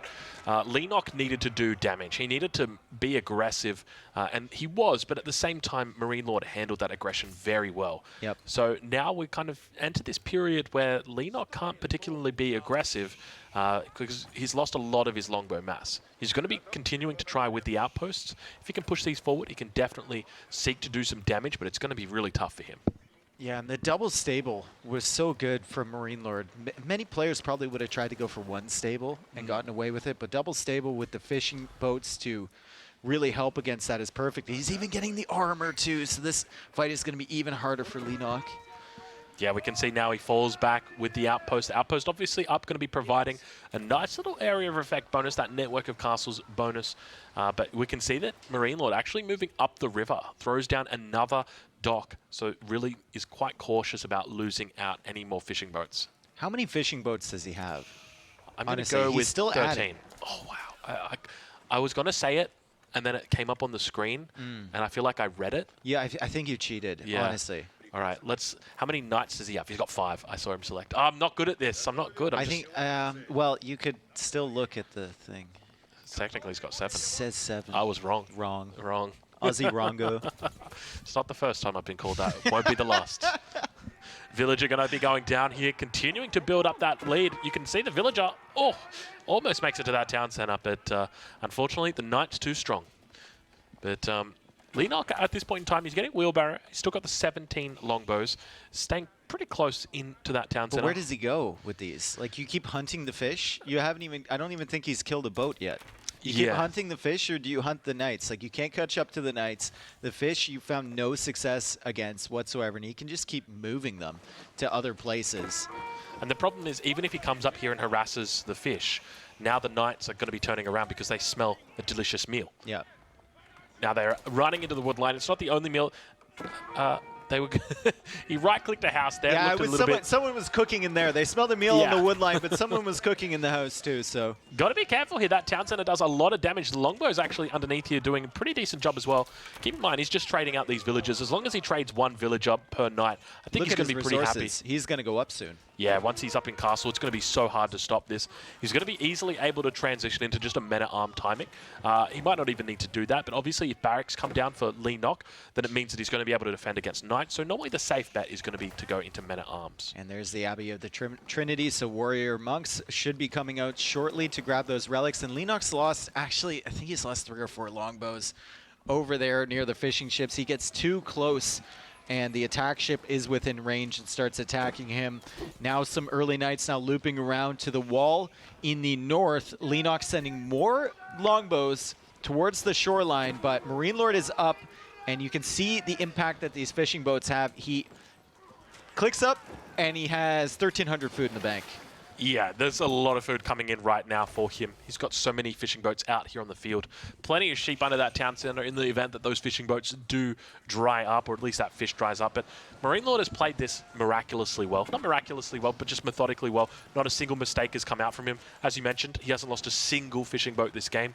He's done a great job microing his attack ships as well, always keeping them alive. And we can see the fishing boat actually healing up the attack ship on the back line there, just to avoid it from going down. That's so annoying. That's so annoying. Even just those couple extra hits means he lost 3 more longbows. Yeah, just very methodical play from MarineLorD. Once he gets up to the next stage, Leenock going to be looking like it is just even more dire for him. You can see there's no real way he's getting up to the next stage at this point in time. Still probably a couple of minutes off it, even if he was to save up all of his resources. And behind that, MarineLorD's going to just continue adding in units. Yeah, he's even healing up this ship right here, but I think the ship will go down anyway. There's a lot of longbows there. He can see that MarineLorD is in the next stage. What is the play here from Leenock to counter this? MarineLorD now chasing after longbows. He gets the charges in. Longbows start falling, and longbows need to retreat here. And I believe the knights will be enough to clear this up. And Leenock agrees. He taps out 1-1. 1-1. So MarineLorD evening up the set. Leenock throwing away the English there, getting rid of the Rus there. So definitely kind of cleans it up a little bit for his high view. If he'd like to play the Rus on high view, it's going to be open for him there. But other than that, it's pretty good victory to MarineLorD. Yeah, Leenock just calmly strolls out of the room, takes a little stroll and gets refreshed, and he's going to be heading back in shortly. That was a good game from MarineLorD, and he really showed why the Rus are favored on that map. Very methodical. I mean, if you're wondering how do you play the Rus on a hybrid map, just go and watch that. That is a clinic. It is absolutely perfect. Wall up the choke points. Keep your fishing boats safe. Make sure you've got just 1 or 2 ships out there denying any potential threat that comes in. Nice safe castle. And there's like nothing Leenock can do about it. If he sends the longbows on a journey into MarineLorD's economy, double stable knights. Yep. They just catch them out, dead. If he goes for like an earlier outpost thing, once again, the fish just move somewhere else. They keep fishing, double stable knights. Dead. Yeah. Like, it's so tough, right? Is there a solution to that as the English? Well, the thing is, you would naturally think, okay, add in spears. But the problem is, if you add in spears, then you don't have the amount of longbows that you need to deal with the Lodger attack ships. And then already we saw with the amazing control that MarineLorD had, that even just going 100% longbows, it's still not enough longbows. So it's like, well, where do you throw in these spears? Because, you'd love to have spears. So who knows? Maybe the idea is to just completely avoid that and just look to play like almost a standard English style where you just build up on the front, try and take control maybe of, you know, one crossing in the center or at the south with an outpost or two so that you do not lose it. And then from there, just continue pushing forward towards that base of your enemy. Yeah, it's a tough one for sure. I don't have any answers there. Abby, you have the Kings. Easy. Horseman. Go for it. I feel like you're going to need a lot more than Abbey of the Kings. That's what I like to call the yeet strategy. I think that would have been it's a difficult match to win, even if you play it well, but doing it up against MarineLorD, it's just so difficult because he doesn't really make mistakes. I mean, even in that game where he played French versus Mongols, I don't feel like he made a mistake on King of the Hill. Have we even seen him really make a mistake? Because sometimes you'll be watching other players and you'll go, okay, you know, I can see a very clear mistake here, but you never really see that from MarineLorD. And here we go. Game number 3. We're going into Altai here, and it's going to be Chinese for MarineLorD and Abbasid for Leenock. Now, we've seen this matchup before. We saw this matchup in the previous set. Chinese really struggling against Abbasid if they get control of the middle of the map. What's the solution to that? Some players think it's a forward Barbican. Maybe get some towers down, delay the Abbasid a little bit, go into your Dynasty and boom up behind. VortiX thought it was 3TC early and then into Dynasty. Yeah, I think there's a couple different ways that you can play it, but I think the key is definitely defensive structures. Whether it's your Barbican, whether it's your outposts with, you know, the hand cannon slits on it, or whether it's the castle, or the keep. So one of the issues that we have in this matchup typically is that China's going to be looking for a 2TC Song Dynasty boom, and it's not going to have the resources to be making both villages, aging up, and making units. And the Abbasid Dynasty is going to exploit that. Only player who's undefeated with Abbasid. Hey. Wow. Leenock. There you go. That's a stat worth having. It's only 3 games. But he's playing Abbasid this game. Yeah. So no, that's why. Either this stat stays here in the next game, or it doesn't. Oh no, we can't. He just removes it. Classic. Oh, classic overlay guy suggestion or a solution. You know, we don't want any extra work. We're just gonna take that out of there. All right, we head into the third game of the series between MarineLorD and Leenock. On the left side of your screen is going to be Leenock. You can't see him at the moment because he's playing in the color red, but on the right, oh, there we go. There he is, playing the Abbasid Dynasty in the color red. So it's going to be a little bit confusing. We're flipped. We're fighting right to left. But the names at the top, left and right, they're switched around. But we've got MarineLorD who spawns in on the right side of the map. He's on the left side of the screen. He's playing the Chinese. Yeah, and we've got Leenock playing on the left side, and he's got a forward berries and I believe forward-ish deers as well, though looping any outposts or Barbican or anything around there would be a little bit tough. So yeah, he should be able to gather that. His woodlines, the second one is pretty far forward. As for MarineLorD, his woodlines, TC basically on top of this one, and then he's got the second one way there at the back, so he should be safe. I think this is a pretty smart matchup from Leenock. So Leenock loves the map Altai. That's his home map. Typically, we saw him throughout the tournament picking it up as his home map as his first pick. He would be taking that away. And he loved playing the Chinese on it, so much so that he would even play it when he knew that he was going to get counterpicked with the Holy Roman Empire. He would just say, stuff it, I'm going to try my best. Anyway, and yet here we see Leenock, you know, he's down, well not down, but he's even 1-1. It's his map pick. MarineLorD says, I'm going to try and face you in a Chinese mirror. And Leenock says, not so fast. I'm going to pick the Abbasid Dynasty here. So very smart moves from Leenock. Yeah, and we go to MarineLorD's point of view, so you can see the weird way that he uses his mouse. It's disconcerting, really. Like, how does he not get dizzy? Yeah, a little bit strange. I guess if you've been... I suspect the reason why he does this, for anybody who doesn't know, MarineLorD is like 25, 26. I reckon that when he was younger, he had to play. He had a real small desk. So like he had like the anti-MiSTA desk. Yep. Yeah. And then so he's just he started playing like this, and then it's just stuck with him. But who knows? Maybe in 100 years, everybody plays like that because he becomes so dominant, and everyone emulates the style. Yeah, Leenock now. We go to his point of view. He's got those forward berries, already taking those, and he's made a second scout, so he's wandering around finding as many sheeps as he possibly can. Sheep. Sheep. I think, yeah, sheep. Sheep. I'll let you sheeps if you want to. Okay. Sheepies. Sheepies. Yeah, doing a pretty decent job so far. But we can see MarineLorD now. Still no real sign of a forward Barbican coming down just yet. Now, keep in mind, we have been seeing players just drop that Imperial Academy in the base and then look for a forward Barbican a little bit later. Typically, up against the Abbasid, they don't really have any big goals out on the map that they want to try and look and get control of. They don't go for the sacred sites like the Delhi. They don't really go for the relics like the Holy Roman Empire. They just kind of chill out, do their own thing. So if you're going to Barbican them, typically you'd want to do it on their resources somewhere. Yeah. Ideally the berries, and he does have a forward berries. Yeah, even the secondary berries now is pretty brutal for Leenock. It's way over there to the right side of the map. And now it looks like we've got a little bit of a run around coming around the back. You can see that scout just doing its best to gather up those sheep. And now the villagers come out. There they are. Leenock spots this, though. At least he should spot this. We can see him moving up. No, he doesn't spot it. MarineLorD going to be a little bit sneaky, a little bit cheeky. All right, Barbican going to be coming down on the secondary barracks. Well, on the secondary berries. On the secondary barracks? On the secondary barracks. Oh my God, 4 minutes into the game, Drongo. We got a cheese on our hands. No, that's a good Barbican, and that'll allow him to push in, and those berries are going to be untakeable for the time being from Leenock. He's still got the berries at the front. He's got a lot of sheep. The 2 scouts there brought in quite a few sheep, so he has some food to fall back on. But this will give MarineLorD a position to push around from, and if he provides pressure on Leenock's economy, can always at the back add that second landmark, make his TC produce a little bit faster, and boom up his economy behind. He does also have the second wood line that he's actually preventing access from. But now it looks like we do indeed see that outpost coming down. So just as he's dropping down the stone for this, or the mining camp on this stone mine, we see that outpost coming up. And look at all the villagers coming out. He can't really engage with villagers because MarineLorD has more there. He had so many villagers. Look how fast that outpost goes up. He says, no second town center for you, not today.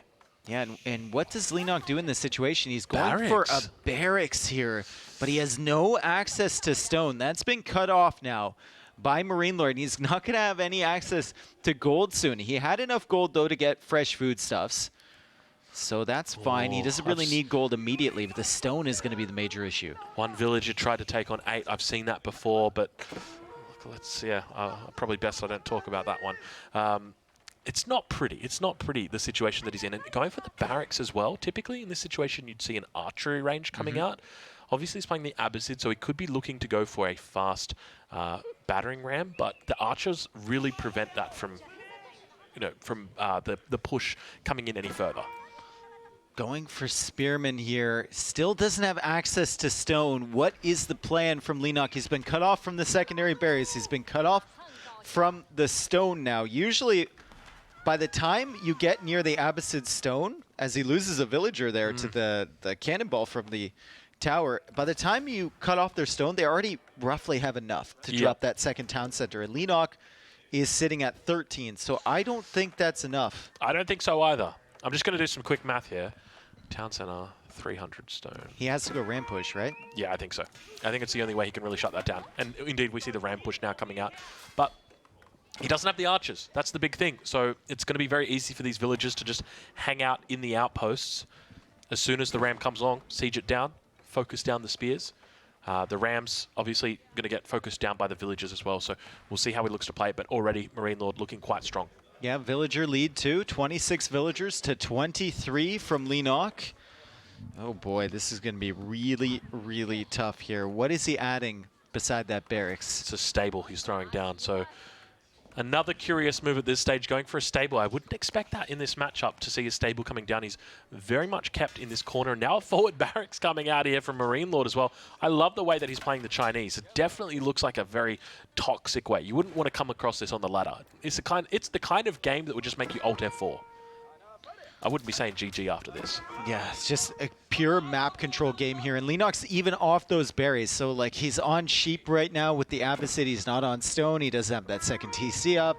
He can't take his gold. He doesn't have an archery range. Like, this is just a terrible position to be in. And now MarineLorD pulls all those villagers over to help against the ram. The spearmen are coming over from Leenock. He's still producing those spearmen, and he can keep up his villager production with limited food because they have half the price. But how long will that sustain him as he's still behind by 3 villagers?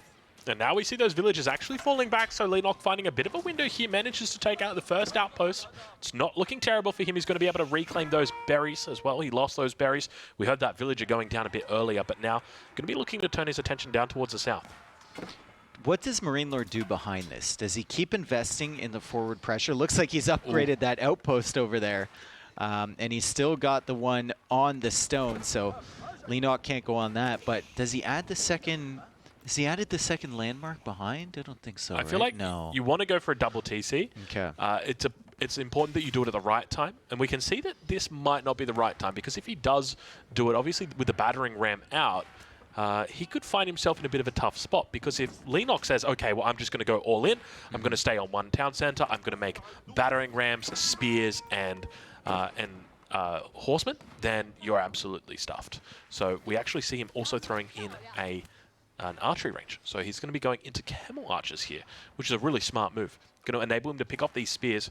And I'm starting to worry now for MarineLorD, because if Leenock gets enough tempo, he's going to be able to overwhelm the army of his enemy. Yeah, the forward position looks great, but you've made him make 2 rams and a bunch of spearmen. And if that forward position even gets cleared or ever gets cleared, that's coming right towards your base. It's like a highway directly towards your base, so you got to be worried about it. Double ram coming in now, spearman behind. He's got these outposts firing on the spearman. Camel archer behind this too, so the spears are going to be completely picked off in this situation. Great pushback here from Leenock. He's cleared up that one outpost. Will probably shift to the one near the stone. Needs to pull the camel archer away, and he does. This is looking decent for our Abbasid player now. Yeah, he's not looking terrible. Now, keep in mind, he's gone up with the economic wing, which means that he's going to be paying for a much cheaper villager. Every time he builds a villager, it's only costing him 25 food. Now, where's he putting that food, Dave? He's putting it in the military units right now. He's got spearmen on the field. He's got horsemen here at the back. A little bit too close maybe to that town center for comfort, as MarineLorD notices and garrisons the town center and is going to be able to take out one of those horsemen right away. Tower does go down now, though, so all of the pressure cleared up from the back of his base, and he can shift his focus towards that Beastyqt. Loses the horsemen for free, however. Yeah, so 3 horsemen going down there. Always nice to have those extra horsemen just to give you a little bit more oomph in your attack. But those battering rams really starting to move forward now. You can see the military mass beginning to build as well for Leenock. He's up to 17 at the moment. MarineLorD only sitting on 10. Okay, here come the camel archer numbers. They're getting up there, and they're sniping down the spearmen. The spearmen just melt in front of these things. He loses one camel archer. Archers still firing from behind for MarineLorD, and immediately Leenock is like, all right, I'm putting 10 villagers on this stone. I'm going nuts. I want that second town center. He doesn't know how long he's going to have an opportunity to gather that stone, so he really needs to make sure he gets it in. He's got to be careful, though. That ram going to be going down if he's not paying attention. You can see he's making a 3rd ram back there, so just when you thought 2 was probably 1 too many, he says, let's make it 2 too many. One of those rams does go down, so he's got plenty of villagers back here, but he's got to be careful.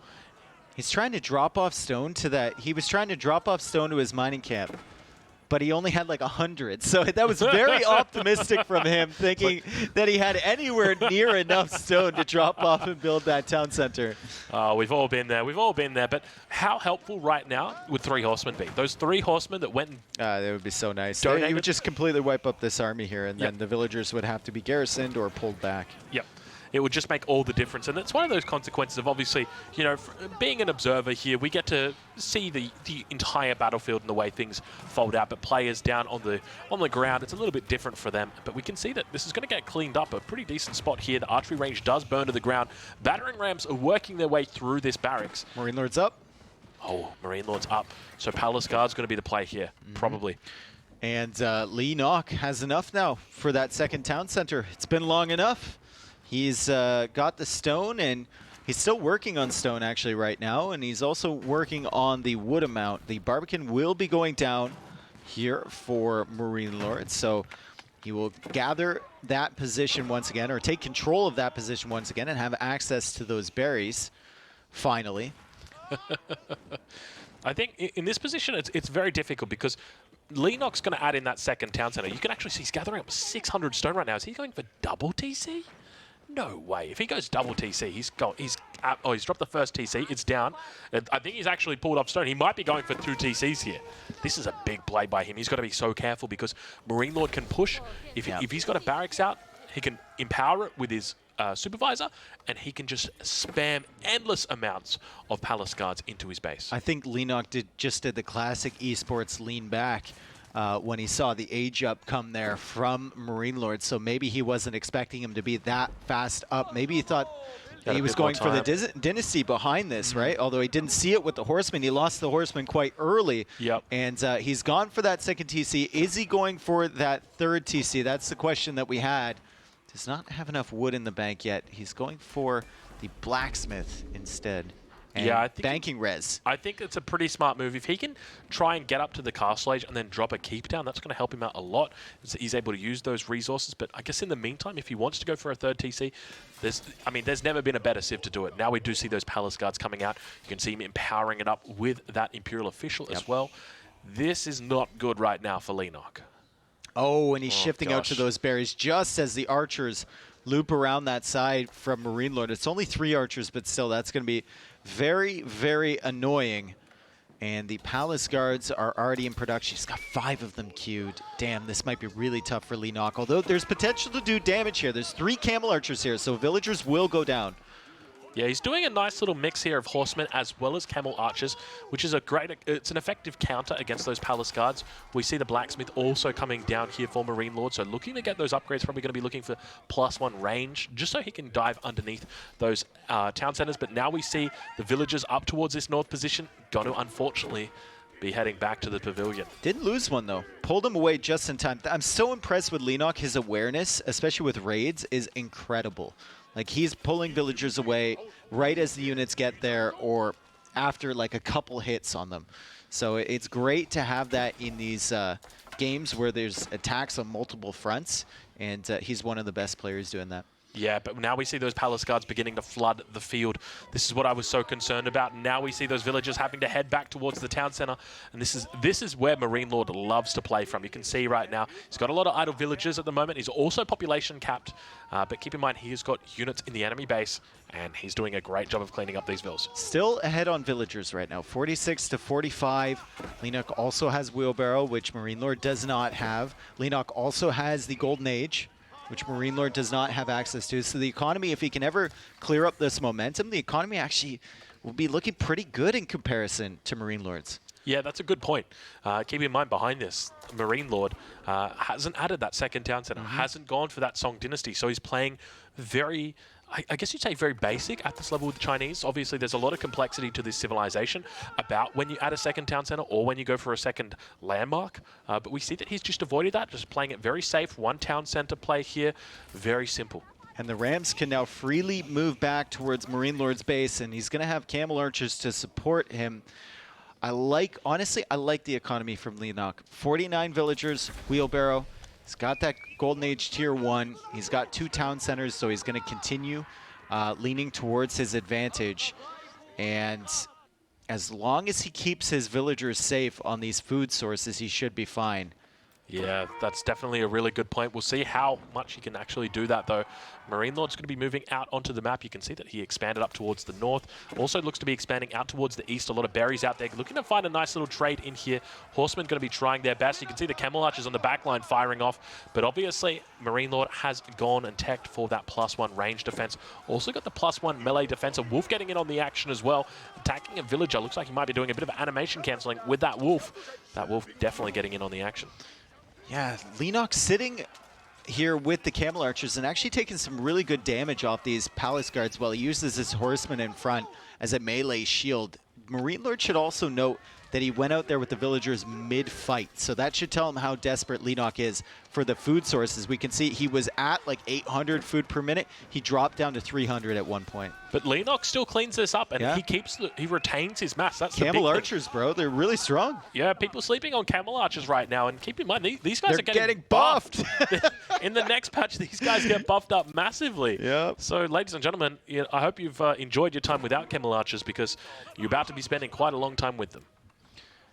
Okay, so we have 2 stables And a barracks there from MarineLorD, and we can see Knights now coming out on the field, or Lancers coming out on the field from him. Yeah, so MarineLorD always loves to play this style.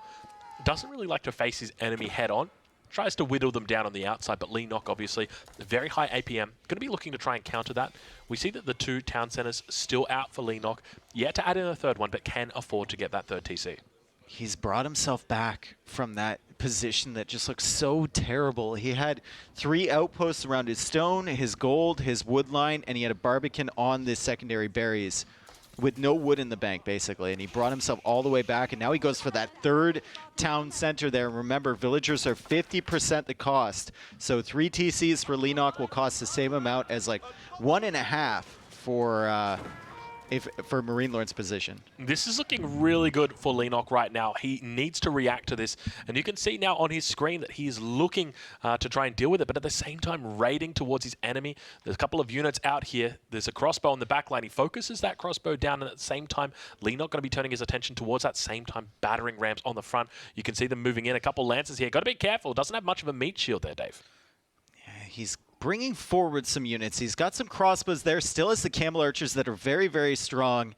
And the lancers will be pushing back his meat units, but I think the camel archers will be able to get out of there and pick off a few units in the process. Never mind, they just hold their ground. I didn't know they were in that kind of state. Look at the numbers now for Leenock. This is really concerning.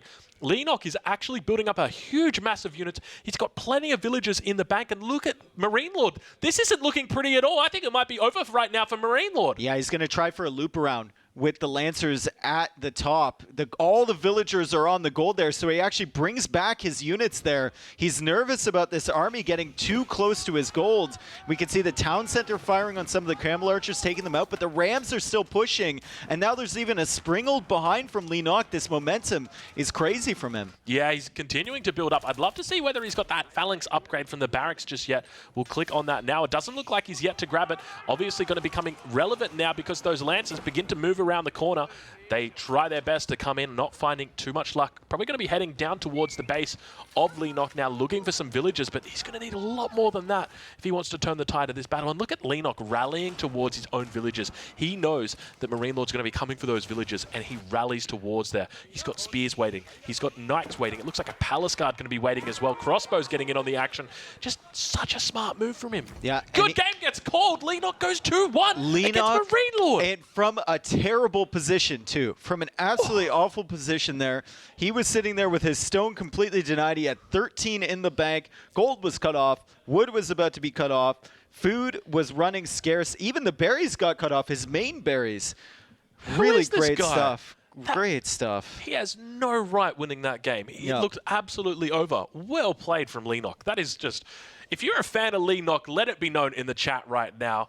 That was impressive stuff. Do you think it was because MarineLorD tossed away so many palace guards early in Castle Age? Definitely, yeah. He threw away like 5 or 6 in Leenock's base. It's like he underestimated the army. I think it also a huge contributing factor of that is that Leenock went into that composition. So I saw him add the archery range, and I thought, okay, great, he's adding archers. This is what he should be doing. But he added camel archers, which gave him that extra mobility, gave him that extra damage, extra DPS, and it transitioned so well. They're expensive, but if you can get them out, if you can get them up to 4-5, that's when they really start doing damage. Yeah, he really towed the line there, because when he went into the archer range, he didn't even have access to berries. Yeah. He was, and they cost a lot of food, so... That was impressive stuff, and certainly maybe unexpected result here in the first 3 games. We've got Leenock going up 2-1. Both the games that he's won, he's been in terrible spots and managed to pull it back. So great stuff there. All right, we have boxes available from HelloFresh, and you can enter in the chat. It looks like these are boxes for delivery, and they, of course, have the ingredients, and then they have instructions on how to make the meals. So, exclamation mark HelloFresh in the chat. Exclamation mark HelloFresh. And while you're doing it, don't forget to... Whoa, calm down. That's a very powerful finger. If I've got some things for you guys to do. If you've done an exclamation HelloFresh, I also want you to prime it up if you haven't already. I know we had a lot of primes earlier this evening. Yeah, there's always primers out there. They're hiding. They're under a rock somewhere. I Maybe know, they're in Australia. I know they're in there, but make sure you throw down !HelloFresh. 4 winners we've got. So make sure you go. I suspect you're probably going to be contacted behind the scenes. Maybe Nilly will reach out to you guys personally and make sure that you can win, because it's going to be 1 box each, and there's a lot of good stuff in there. Yes, indeed. All the meals we've had this week, I think all the dinners we've had have been from HelloFresh. They've been fantastic. It helps that we have a fantastic chef in the kitchen as well. Yeah. I think like I would be pretty good at making those meals, but I don't think I would be as good, you know? Yeah. But that's part of the process, I suppose. You know, you learn, because they give you the recipes and the instructions and stuff. You kind of learn to cook and you have a good meal at the same time. So I was going to ask you what your favorite meal is, but I'm going to tell you what mine is first, so you can't say it. Okay. No. The one that we had last night. Yeah, the pork. Yeah, it was so good, wasn't it? Damn, man. dude, I knew that was so good. Yeah, it was really good. So we had these pork tenderloins really last night.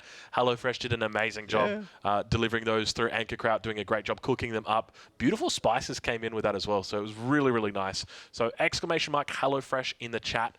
And keep in mind, if you don't get your hands on a box, then you can head underneath the stream, just down below right here. There should be a link through where you can use the code. Do you know what the code is, Dave? N4C Fresh. N4C Fresh. Yeah.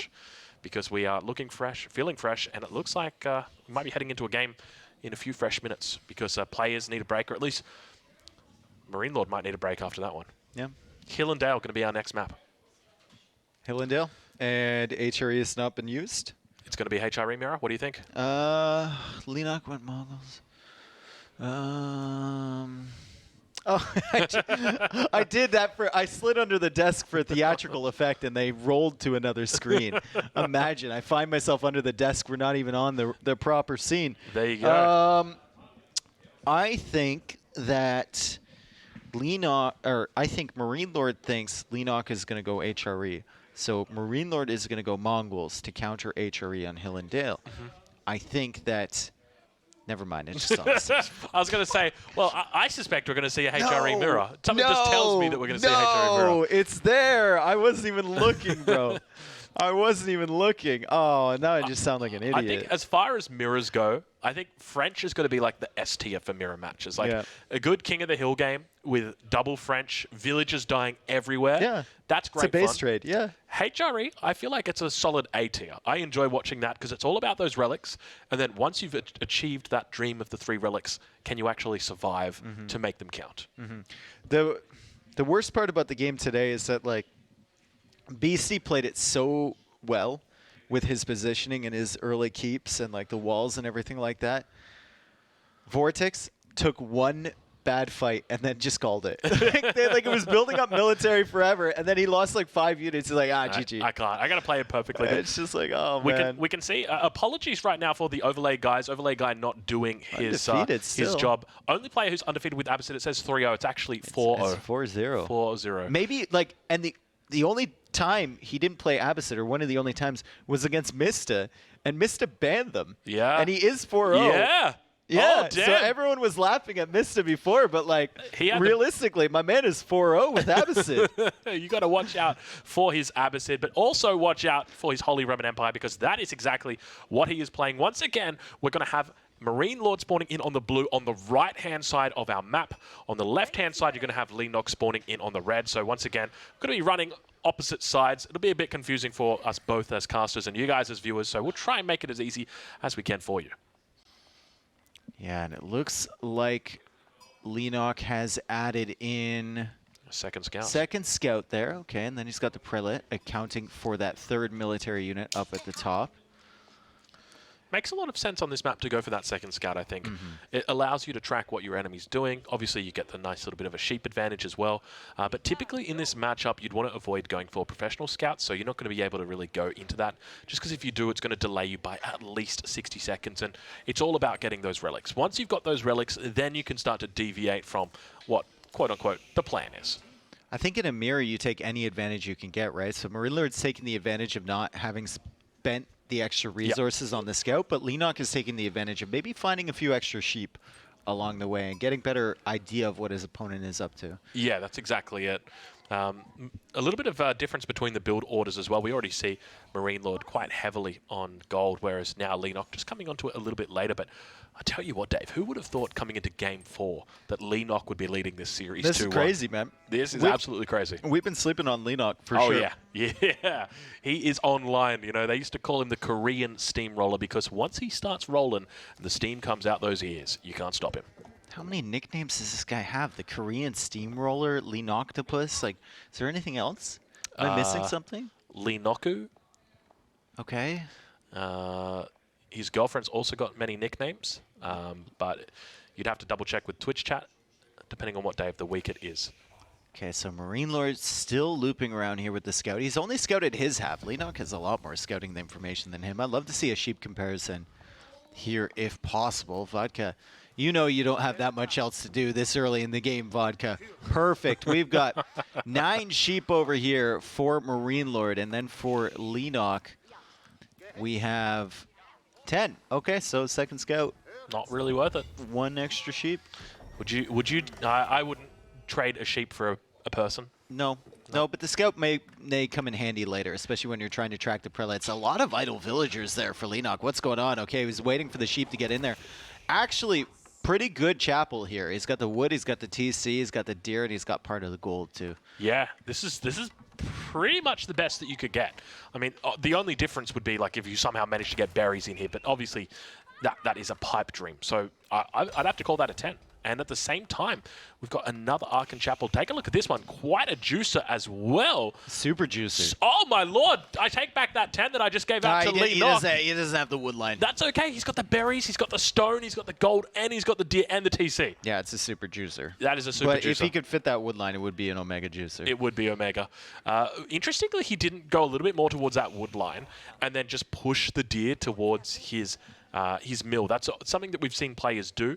But yeah, a lot of juice coming out these games. And I guess we'll take a look at the relics, Dave. I want to see how good this relic spawn is because, as you know, the name of the game, Holy Roman Empire Mirrors, it's all about those relics. And this is the part where I literally crawl into the screen to try and see these icons. And we've got one to the north there a little bit for Leenock. The one to the south near his base is probably the freest for him. That's probably the second freest for MarineLorD. Here's the freest for Leenock, and then this is the free one for MarineLorD. Unless Leenock manages to get some military pressure. So the only one that really changes is this one here in the middle. Yeah. This is what the fight's going to be over. So Leenock, he kind of flies a little bit closer there to it, a little bit closer to his base. But I'd say overall, a pretty fair distribution, but we already see MarineLorD deviating from the standard.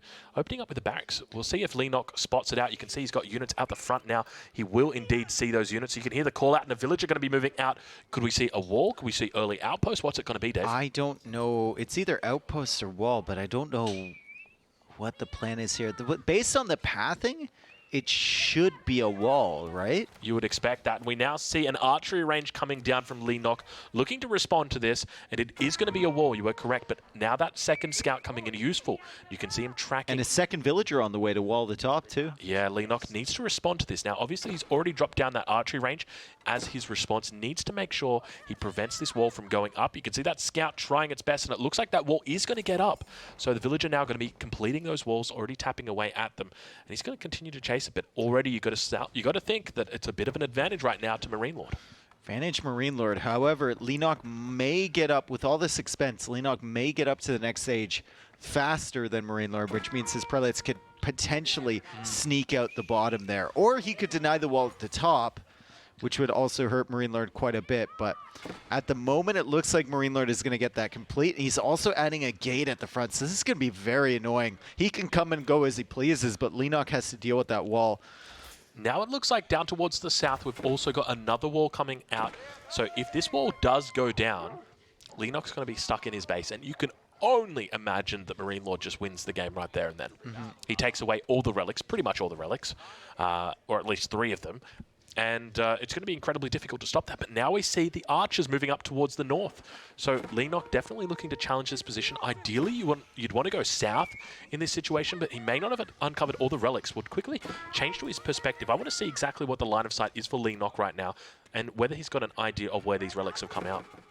Now we see players a little bit hard to see their mini-maps, but you can see the focus from Leenock right there. Beautiful One, micro two, there. 3, 4, 5. He sees all the relics. So he should know that that bottom entrance is his most important one, but obviously that gets walled up as well. He's able to keep this entrance towards the top open, but it's going to be a long walk down to those relics on the south. Yeah, entrance in the top open, entrance in the south open. It's just how fast he gets to the next stage here. He's building up the resources. He should be able to go up shortly. And where did that villager go that was going to wall? Is it only coming through now? There it is. Waiting for army. He waiting for his, friends. Brought his friends, it seems. There's a bit of a party in Leenock's base, and everybody but Leenock was invited. Yeah, and then we switch to MarineLorD's point of view, and we can see his resources right there. It's fully invested into military. It goes for horsemen too. This is a big investment here from MarineLorD. Yeah, but at the same time, I think it's a pretty smart move by him doing this. If he's able to gather up control, wall in his enemy, and really remain in control of where those relics are, then I think it's just a GG for him. Even if it takes him just a little bit longer, 60 seconds to get up. And now we see a bit of a mistake coming out from Leenock. So this is the consequence of not just putting in that preventative wall. We've seen players begin to do this, where they just wall across the crossing or down the crossing. I don't know exactly the best way to say it, but it prevents these walls from going up, makes it a lot harder to wall in. He's Lee locked in. Lee locked in. I get it. He's locked in? Yeah. Yep. Gosh, Dave, I don't know what we're going to do with you, but when I figure that out, I'll let everybody know. But that villager going to be going down. You can see he's going to have to work on this wall, but it's going to take so long for him to do that because he opened archers. Like, how does he even break through these? Well, that's exactly it. You can't. That's the whole thing. He's answered our question. Okay, he's sending the barn from the gold, and he's going to send it towards this gate, and MarineLorD's response is to add an outpost behind, and of course he can attack these, but Leenock cannot follow him back through this gate, so villagers are going to be attacking there. They will stall out at the open doors, perhaps too nervous to go through without permission, and they're going to begin working on this gate once again. There are archers behind this, there are spearmen as well, and a prelate is waiting to come out to try and take that relic, also healing up the villagers behind. I think the outpost might be up by then, though, and could potentially snipe the prelate. This was actually so smart from Leenock. How is his brain this big? I've never seen this before. A villager pull, and you can see Leenock, we can see a MarineLorD falling back in the chair right there. He knows he's in trouble because the front gate has been left open, and Leenock had the key the whole time. He invested so much into that. He's about to go up to the next stage, but the prelates are out now for Leenock. There's another one right there, and he's going to be picking up these relics immediately. MarineLorD still has horsemen on the field, so Leenock needs to be careful, but this is a great pull from Leenock. He just invested. He wasn't afraid of it, invested against the gate, and perfect timing. I can't believe it. You literally said 10 seconds before it, you said, how is he going to get this down? And I said, it's impossible. He started archers. He just doesn't have enough siege. And he just pulls 15 vills and goes straight through it. It's incredible watching him develop as a player, because I tell you what, if this guy gets on the same level as we see MarineLorD get to with regard to strategies, it's going to be impossible to stop him. And look, another head pull back there from MarineLorD as he lost that. He and knows a head it might shake be over there too. He's chasing one of these guys with the relics with a solitary spearman, but 2 relics already coming in for Leenock. MarineLorD now getting his production ready. He's going up to the next stage, and oh boy. MarineLorD not playing his best today, it seems. Not really countering for the fact that Leenock had a little bit of a strategy up his sleeve. Impressive play from Leenock right there. I really don't know at this point in time how MarineLorD pulls this back. Obviously, he's going up to Castle Edge, so he's going to be able to pick up those relics, but you can see right now, Leenock's got one in the bag. He's got his second one coming in right now. It's about to be dropped off. Third one, he's going to be rallied towards it and moving all of his forces up there. How does MarineLorD possibly respond to this? Yeah, and it's already a lens connect on the field too from Leenock. He's got lots of food, lots of gold in the bank, maybe thinking about transitioning to Imperial Age even. MarineLorD bringing in a relic right away. If he can get 2 relics here, I think that's a good recovery. It's a good recovery, but the question's going to be, is he going to be able to achieve what he needed to? You know what? He might get 3. I don't think so. I don't think so. We see, that was a meta arms. Okay, you might be right. But I guess the big thing for me is MarineLorD set out from the beginning of this game to keep his enemy in his base. Yep. And he did look like he was doing that until I think everybody was surprised, including MarineLorD, that there was 15 villagers sieging down that front wall.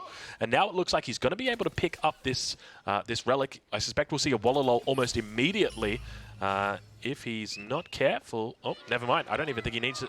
Doesn't even need to waste his time. He just heads straight back towards the base. He's got to be careful here, though, because he's going to be rounding the corner. It's the top is still closed. So if MarineLorD can actually come in for a bit of an outplay, we see Landscanex here. It looks like he's got to be. Oh, he's got to be so careful. This is not good. MarineLorD can bring in. Okay, he goes for the Wallalol right away. MarineLorD's like, nope, nope, nope, nope. He nopes right out of there. And Leenock will be moving along with his army now. MarineLorD could theoretically have a Prelate waiting to snipe that and then take the Relic. No, the Prelate is going to where the Relic was. Yeah, so in this situation, you can see what he wants to do is try and snipe out that Prelate, and you can see the Men-at-Arms going to be taxied onto it. And now heading up towards the north, that Prelate going to be coming down as well. From the north, we see the Men-at-Arms going to be coming through. A little bit of a nice ring around the rosy. Not enough speed on those bad boys to actually do it. And now the Knights are coming out. They're going to be sealing the deal. This Prelate going to be safely marching back towards. Okay, so 3 relics against 2. Beasty won 2 relics against 3 before. Now, granted, Beasty was in a different position, but it's doable. It's definitely doable. We actually saw MarineLorD win with 0 relics up against 5 from his Delhi opponent. So it is possible. Yeah, it wasn't an HRE opponent, though. It wasn't. It wasn't. That's true. No. And now MarineLorD realizes how far he is behind and that he needs to drop down stone walls. He knows that there's a window he will die right now where the military is too big. Look at the military from Leenock, 24 population versus 7. Yep. Full production here on the Knights. It's funny, as soon as I mentioned Beasty, he walked by and he just kind of shrugged. He's like, yeah, I did. Classic Beasty style. Such a character. And yeah, I mean, at this point in the game, though, I think you really have to hand it over to Leenock. MarineLorD's going to have to pull something crazy out here. I'm looking forward to seeing what he's got, because entering into the 14th minute now, Leenock's got the 3 relics. He's got a clear way up to Castle, or up to Imperial, rather. I don't know how MarineLorD does it, but let's wait. Let's see. He was pulling villagers to wall there. He was pulling villagers to wall. He was not on time, and the army from Leenock is going to be in his base, and MarineLorD's going to have to deal with that somehow. 42 villagers for him, 42 villagers for Leenock. Leenock has Wheelbarrow, he has the first wood upgrade, and he has 3 relics versus 2, so 300 more gold per minute for him. This is a very difficult position. MarineLorD might be going down 3-1 here against Leenock. This is really, really tough for him. We can see the Landscanex now coming in, looking towards that wood line. They got a little bit antsy there, and now we see them moving down there. I think it might be GG coming out any second now, Dave. Leenock looking incredibly strong as the Landscanex just swing their mighty swords so powerfully. Yep, and the Knights are in too, doing the work. The Archers are behind as well. Villager count for MarineLorD, still 42, so he managed to save a lot of villagers there. It's whether he can keep up the military momentum. Leenock has actually stalled out military production behind this, so there's no real follow-up from Leenock on this raid on the base. Once MarineLorD clears this up, he should have some free space, but how much is he going to lose before these Knights go down? Yeah, he's done a fair bit of damage in here, but as you mentioned, the villager count still looks relatively even. MarineLorD still, I mean, he hasn't gathered up a huge amount of resources to get up to that next stage. He's going to be looking to war up here, so who knows, maybe MarineLorD can somehow take this one away.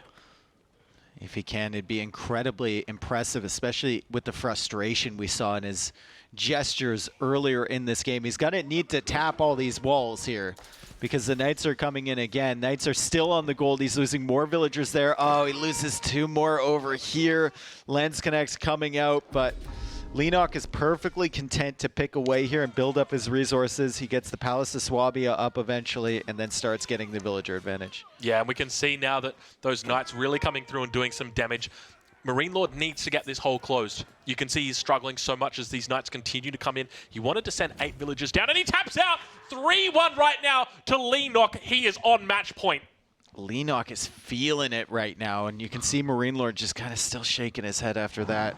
Like, my strategy didn't work. I thought I had the wall off. I didn't expect the villagers coming behind there. Jeez. And that was a great pull from Leenock. He was asking the same question, like, how do I get through this wall? Oh, I've got 10 villagers on the gold. I can just go burn it down, because he only has 2 forward. The craziest part of all that, Dave, is, you know, not the... I still can't get over that, the villagers. The villager pool was just so big. That was the one thing that brought it all together. We see him losing slowly, progressively. You saw the party that was happening in Leenock's base. Leenock not invited. The horsemen, the spears moving down around that wood line, the wall coming up, the outpost was going down behind it. It looked like it was a 100% good game at that point. And Leenock just comes through. I just have to question, like, MarineLorD going for that forward wall strategy. If you fail that wall strategy, it's done. Like, it's just done. Does he feel like he needs to go for something that aggressive in the mirror matchup against Leenock? I would have suspected he could have just gone for a standard play and outplayed him. Yeah, maybe it's a confidence thing. I don't know. Maybe he was super confident in that strategy. He was down 2-1, so maybe his... Yeah, maybe. It's tough for a guy like him to play from behind. Speaking of playing from behind... Leenock's still got China. His main civilization. His main civilization. He's still got China. And he's got, how many maps? He's got 3 potential maps that he can play them on. Highview. What other maps? Hill and Dale's gone. Altai's gone. Mongolian Heights is gone. Didn't he play them on Arabia once? I think he might have. Yeah, he did. I think he lost that game. Yeah. So it is going to be Highview that is next. We're going to see that out, but obviously Leenock now back at the computer. You can see he's hyping himself up. Probably just got off the phone call with his girlfriend. He said, yep, I'm up 3-1, babe. Don't worry. We're going to win this. And he's got French available, Rus available, China available, and most importantly, he's got 2 games available. He can lose 2 games. He can throw 2 games right now and still be in prime position. We're waiting for the civs to come through. Leenock just getting a little bit of fresh air in between games there, trying to cool down. MarineLorD staying in exactly the same place. He wants to be really focused. And what map are we going to have? You're just looking at the map pool. I am. I'm just looking at the map pool, yeah. So it is going to be Highview that comes out. So MarineLorD said he wants to play Highview. So with that, I mean, Leenock can... go Rus here, obviously a very strong civ. Mongols available for MarineLorD, so I'd expect that we probably see them out here as well. That's a good matchup for the Mongols into the Rus, but watch Chinese come in. Yeah, I think it might be Chinese because he will know the Mongols are going to come. But do you save those Chinese, or the Chinese civilization, for what other options are there? Lipany? You'd probably... It's going to be French. French Mongols. Okay. Okay, French Mongols. Leenock won with the Mongols earlier in the set in a crazy King of the Hill game. Indeed. And we'll see if MarineLorD can do the same. Obviously, there's not the same win conditions there. MarineLorD was in a fantastic position with the French in that game. And we've seen the French punish the Mongols so far in this tournament. So I'd love to see win stats on that. Like direct head-to-head, French against Mongols. Yeah, it would be good to see. Yeah. I think AoE for World does those stats, so maybe I can try and pull them up. We'll see. Yeah, I'd love to see it as well because I suspect it'd be pretty close. Yeah. It seems like a fair matchup, but now you can see we're going to be heading into the player screen, both players head-to-head. 9th most? Who has more games than him? Give You Anxiety has got more games than him. Oh, yeah. I'm actually not surprised. Yeah, rank number 2 when it comes to games. Who else? There's someone else. I think someone else at the top. He's about 1,400 Elo, but yeah. Aussie Drongo?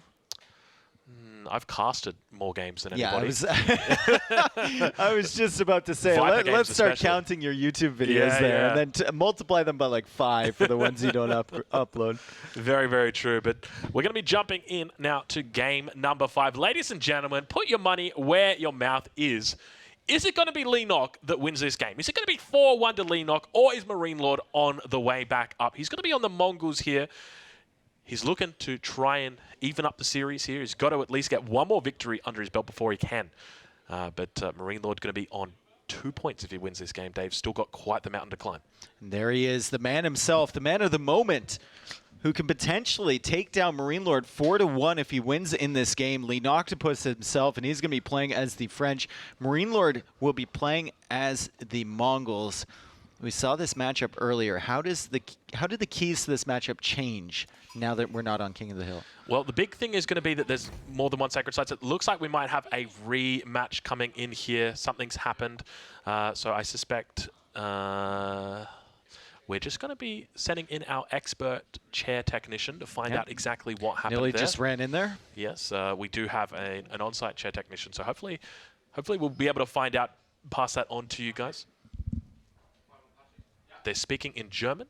Yeah, das ist mein Hamburger.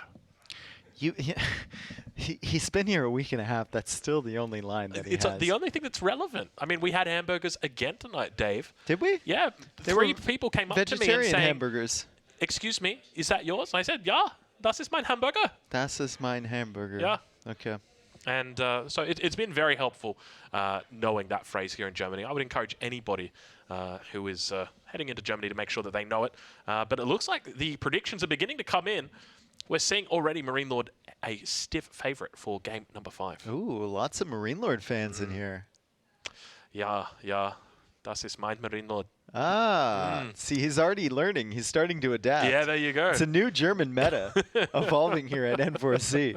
That's beautiful. Oh, gosh. Such a romantic musical language, too. All right, you can see that we've got our chair technicians in the room. Lead technician over on the right-hand side. We've got the assistant technicians in the middle and on the left.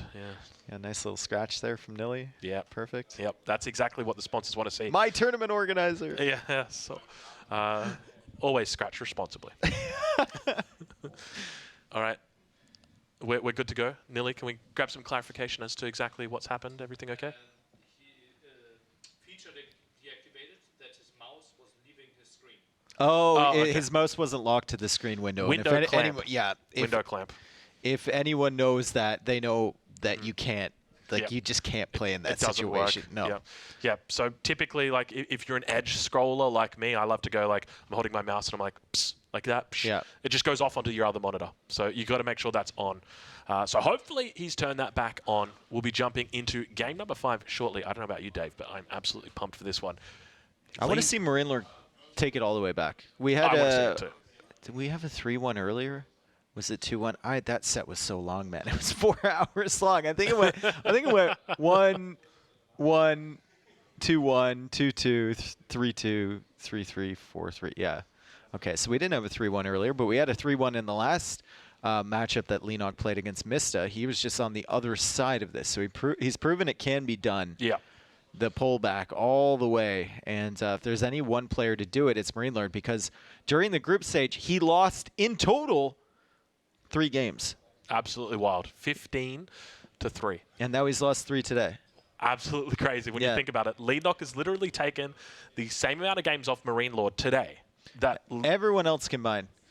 And we're not including Viper in this conversation because he would tell you, well, I didn't play MarineLorD. Yeah. you know he'd be doing it. You know he would be doing it. But players now heading into the game.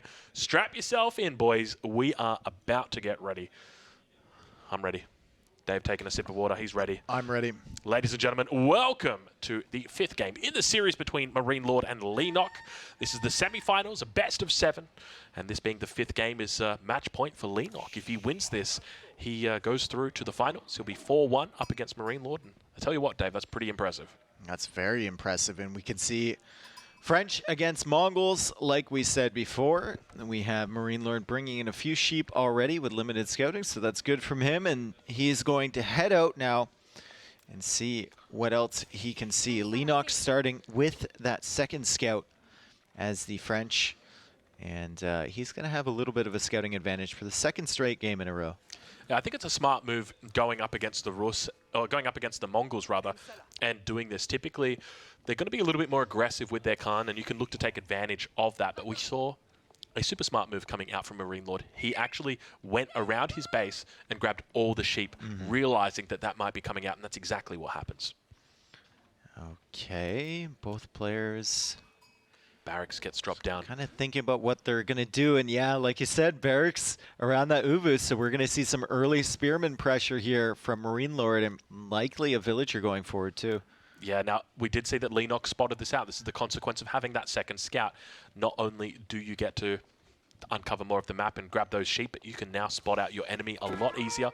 In the middle of the map, the Khan going to be looking to spot out the scout. We can see it moving the boots of speed, the boots of travel, just traveling along extra fast there.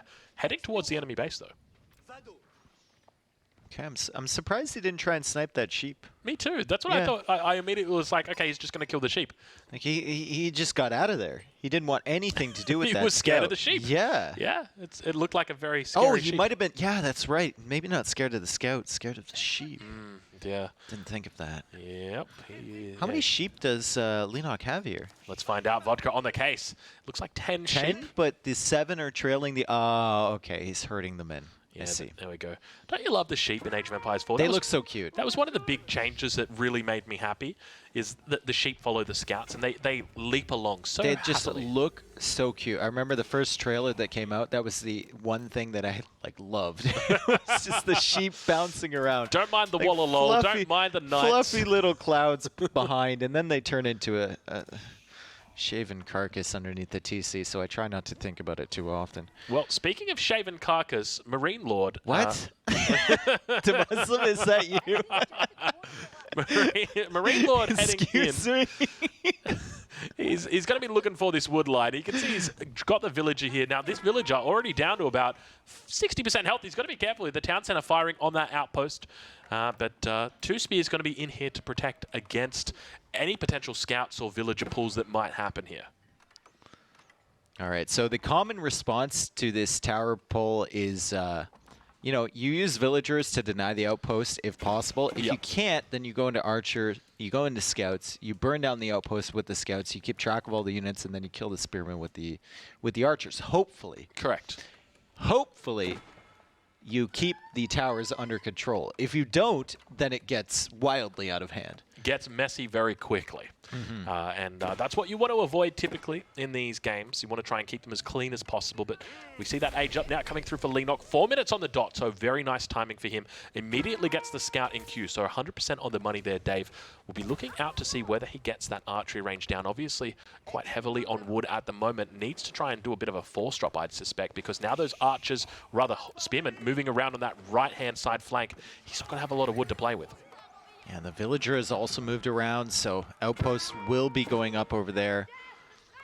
See, for MarineLorD, economy safe at home, and Leenock is simply taking the wood there. He's going to have to look for other alternatives to move to. There is a wood line on the left that he can go take. Villagers under attack here. Got to be careful. They move out of the range of that outpost. You can see them heading away to the other wood line. I think he's going to be happy with this, but at the same time, remember that MarineLorD in this position needs to buy himself time. He needs to do damage. So what does damage mean? It can mean a number of things. Number one, it can be economic damage by taking out villagers. It can be, number two, it can be militaristic damage. So forcing your enemy to make military that they don't necessarily need, like some spears maybe, or maybe, you know, extra archers. But what is going on here? A little bit of a misplay right there from Leenock. He clicked away from that archer range. It definitely wasn't like a let's let him see the archer range and delete the MiSTA style. You know, it was a definite maybe thought he was holding shift and he wasn't. Yes, it was a classic click away. Classic misplay right there. But does have the archer coming up now, so that's going to be his main thing. That's what he needs to achieve. That is MarineLorD's goal. He wants to do damage to his opponent, or at least force his opponent to invest in things that he doesn't necessarily need right now. 6 scouts. That's a lot of scouts. Yeah, usually you make like 3 extras. Yeah, I think, but the 6 scouts for Leenock, so he's going to be able to pull in a lot of those carcasses, and he's investing into archer production now. He goes in towards that tower. He's got 2 archers behind here. Lots of units garrison there for MarineLorD. I believe he already pulled the villager back. Yeah, you can see the outpost focusing down those archers. At the same time, he forces them out, and got to be careful now. Those spears manage to come out, do take out a single scout, it looks like, and now continuing to force those back. He's going to do a little bit of a runner at this point, gives up on this position, and he's going to be heading up towards the other side of the wood line. I'd love to take a look from MarineLorD's perspective and see exactly what he sees right now. Yeah, he definitely pulled that villager back, right? He pulled it back earlier. I think he's up towards the north with another outpost potentially. No, I don't know where he is. No, he pulled her back, I'm pretty sure. I thought I saw her running across. You're telling me Sally just happened to walk back towards the town center? I think he just forced him into scouts and archers. Okay, well, I mean, and this is exactly what we're talking about. You know, it's about doing that damage to your enemy, forcing them to make units that they don't need to. And already we see quite a fair bit of archers coming out. One of the archers actually going down there. So 4 archers in total, 5 archers rather. But going to be able to take out a few scouts here. But keep in mind, Leenock going to be able to transition into professional scouts. Yeah, and he'll have these archers on the field that can provide a little bit of pressure there. He does take out 1 scout here, but there were 6 on the field for Leenock, so he's still able to bring in quite a few carcasses. Wonder if MarineLorD now shifts into blacksmith, archer, or no, blacksmith for Leenock. What is MarineLorD shifting into at the back here? This is really interesting coming out right now from Leenock, because he's going to be playing 1-1. We do see the stable coming down, but at the same time, look at his resources. He's definitely intent on getting up to that next age. So I don't know if he has a window for that, though. Well, that's going to be the name of the game, my friend. Can he get up to the next age? Great trap! The con is trapped, and the con goes down, and MarineLorD's going to be pretty frustrated with that one, in an open field, too. Yeah. Terrible place to get caught.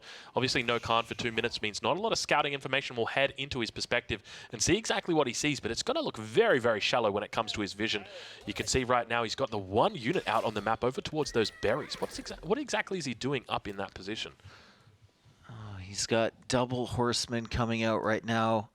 There are archers there, and I guess the melee units for Leenock are scouts. So it's not like that worrying. He's got 1 horseman right now. As long as you catch the archers alone, it should be fine. Even getting... He thought about getting the upgrade for the spearman there. Did he actually click it? Yeah. His mouse hovered over it. I'm pretty confident he hasn't, actually. It doesn't look like it has come through. But we'll check now on the perspective of Leenock, who currently sits in pole position. 3-1 up in this set. If he wins this game, he wins this series, he goes through to the finals and looks to fight for that first prize. But now we can see the pressure beginning to be applied. Now, typically you'd see professional scouts coming out in this situation, but Leenock looking to just apply pressure with his scouts instead. So a bit of siege coming out here. Keep in mind, he's also switched into the barracks, which means that the double stable that is coming out, or the double horseman that's coming out, could very easily be punished. Also, like, the investment into the spearman upgrade. This is a nice little raid attempt here from MarineLorD, but spears there from Leenock to defend. Investment into the spearman. I'm not sure if he got the upgrade. Okay, he's getting the upgrade now when there's still archers on the field. Yeah, it's a bit of a curious decision. He's got to be careful here. Leenock almost throwing away a couple of scouts, and keep in mind, that's where all your siege is coming from. These scouts, they do a lot of siege, but Leenock looking very fearsome at this point. Yeah, Uvu being taken out now.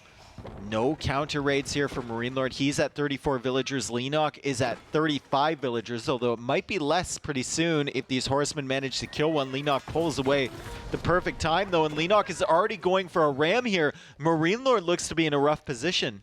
Yeah, this is absolutely crazy coming out from Leenock. He knows that he's got MarineLorD pushed up against the corner. Look at MarineLorD's resources. He's gathered up almost 700 gold, but there's no way he's getting the castle. Yeah, what is that building up to the north there for MarineLorD? He's moving all his other buildings, and it looks like he is going for... I couldn't quite tell what that was north of his TC. He's going for a market. He needs to balance. He needs to balance it because right now it's not looking pretty. Going to be losing more of those buildings. You can see the villagers coming out to heal it. MarineLorD is up against the fence right now. Leenock with 27 military units. Overcommitment, perhaps, though, from Leenock. Bit of an overcommitment. That town center putting out the arrows. Look at the damage coming through.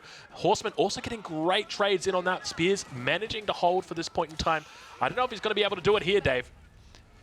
That was a lot of dead units, I think, avoidably so from Leenock. He lost a lot of spearmen, a lot of horsemen, all of his horsemen there, and he's losing more spearmen at the moment. He's going for another ram there.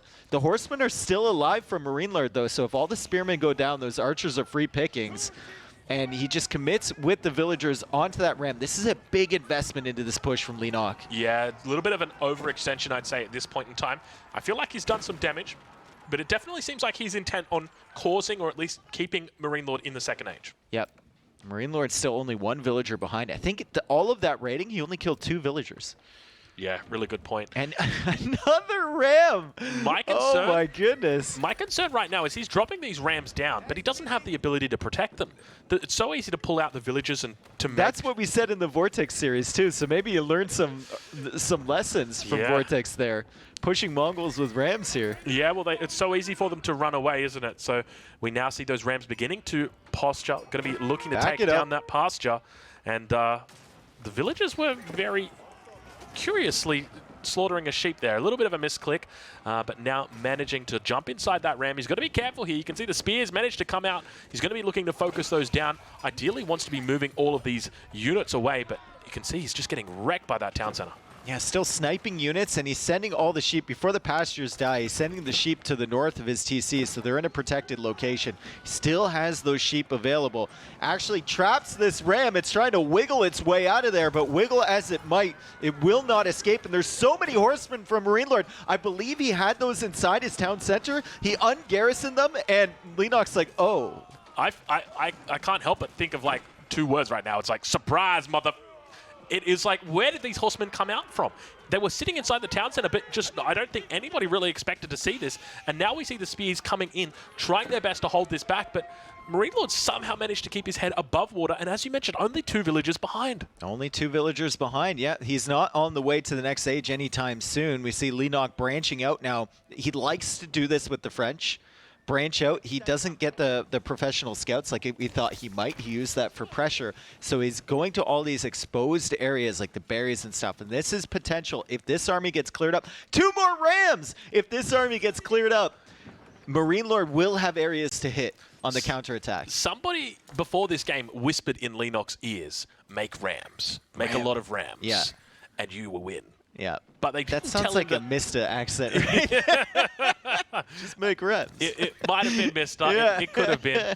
But, I mean, he's adding in 2 more rams at this point. Keep in mind, every single time he does that, he's throwing away 600 wood. Like, he's literally just throwing this into a ditch at this point. Because these rams, it feels like he doesn't have the numbers to protect them. Yeah, maybe. I mean, potentially, every single time MarineLorD wants to kill these rams, he's committing villagers. And that's idle time, and Leenock is picking off some of the villagers. So maybe potentially he wants that and to boom up with his economy behind. But still, it's so much investment to make these. And the horsemen once again collapse on this army. And the spearmen numbers are just so limited here. Villagers get pulled. Rams will go down. All the archers will go down. There's knights in the fray, but they are severely outnumbered. And MarineLorD, for the 3rd time, will push back the ram attack, and now he has the opportunity to go forward. Now the swing is really in the favor of MarineLorD. Look at the difference in military population between these 2 guys. MarineLorD on the left, 18 military population. Leenock on the right, only 6 population. It's going to be a tough sell right now for Leenock to win this game, but I tell you what, if there's anyone who can do it, if there's anyone who can dig deep, it's got to be this guy. It's the Leenock indeed, and those are archers, I think. Yeah, those are archers from MarineLorD, so he's continued to add those in, and he's getting a decent amount of mass here to deal with the spearmen, and these are the raids that I was talking about. And Leenock likes to go for the external resources. See? He's on the berries over there. He's on the deer over there, and this is what he does with French. That ain't Falco. That is not looking pretty right now. He's coming around the corner. Only a few villagers on this wood line. It looks like if he's not careful, he might not even lose a single one. The spear's going to be coming in. I think he gets out safe. He's done a pretty decent job there, Dave, managing to identify one place. But now Knights up towards the north of the base of MarineLorD.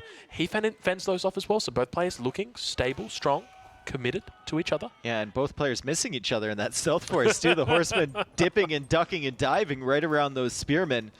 And it's more pastures being added here from MarineLorD, so he's going to replace some of the ones he lost. Economy at the end of the day, 46 for MarineLorD, 50 for Leenock, and Leenock has wheelbarrows, so the economy a little bit better for our Korean player here, but MarineLorD, considering all the pressure that was coming down on his economy, I think he should be happy to be in this position. Yeah, it really didn't look good for Leenock, or for MarineLorD rather, in those early stages. But now MarineLorD somewhat breaking out of that shell that he was put into. So on the defensive, definitely. But now going to be in a position where he can transition into the 3rd age. Both players actually thinking about castling at this point.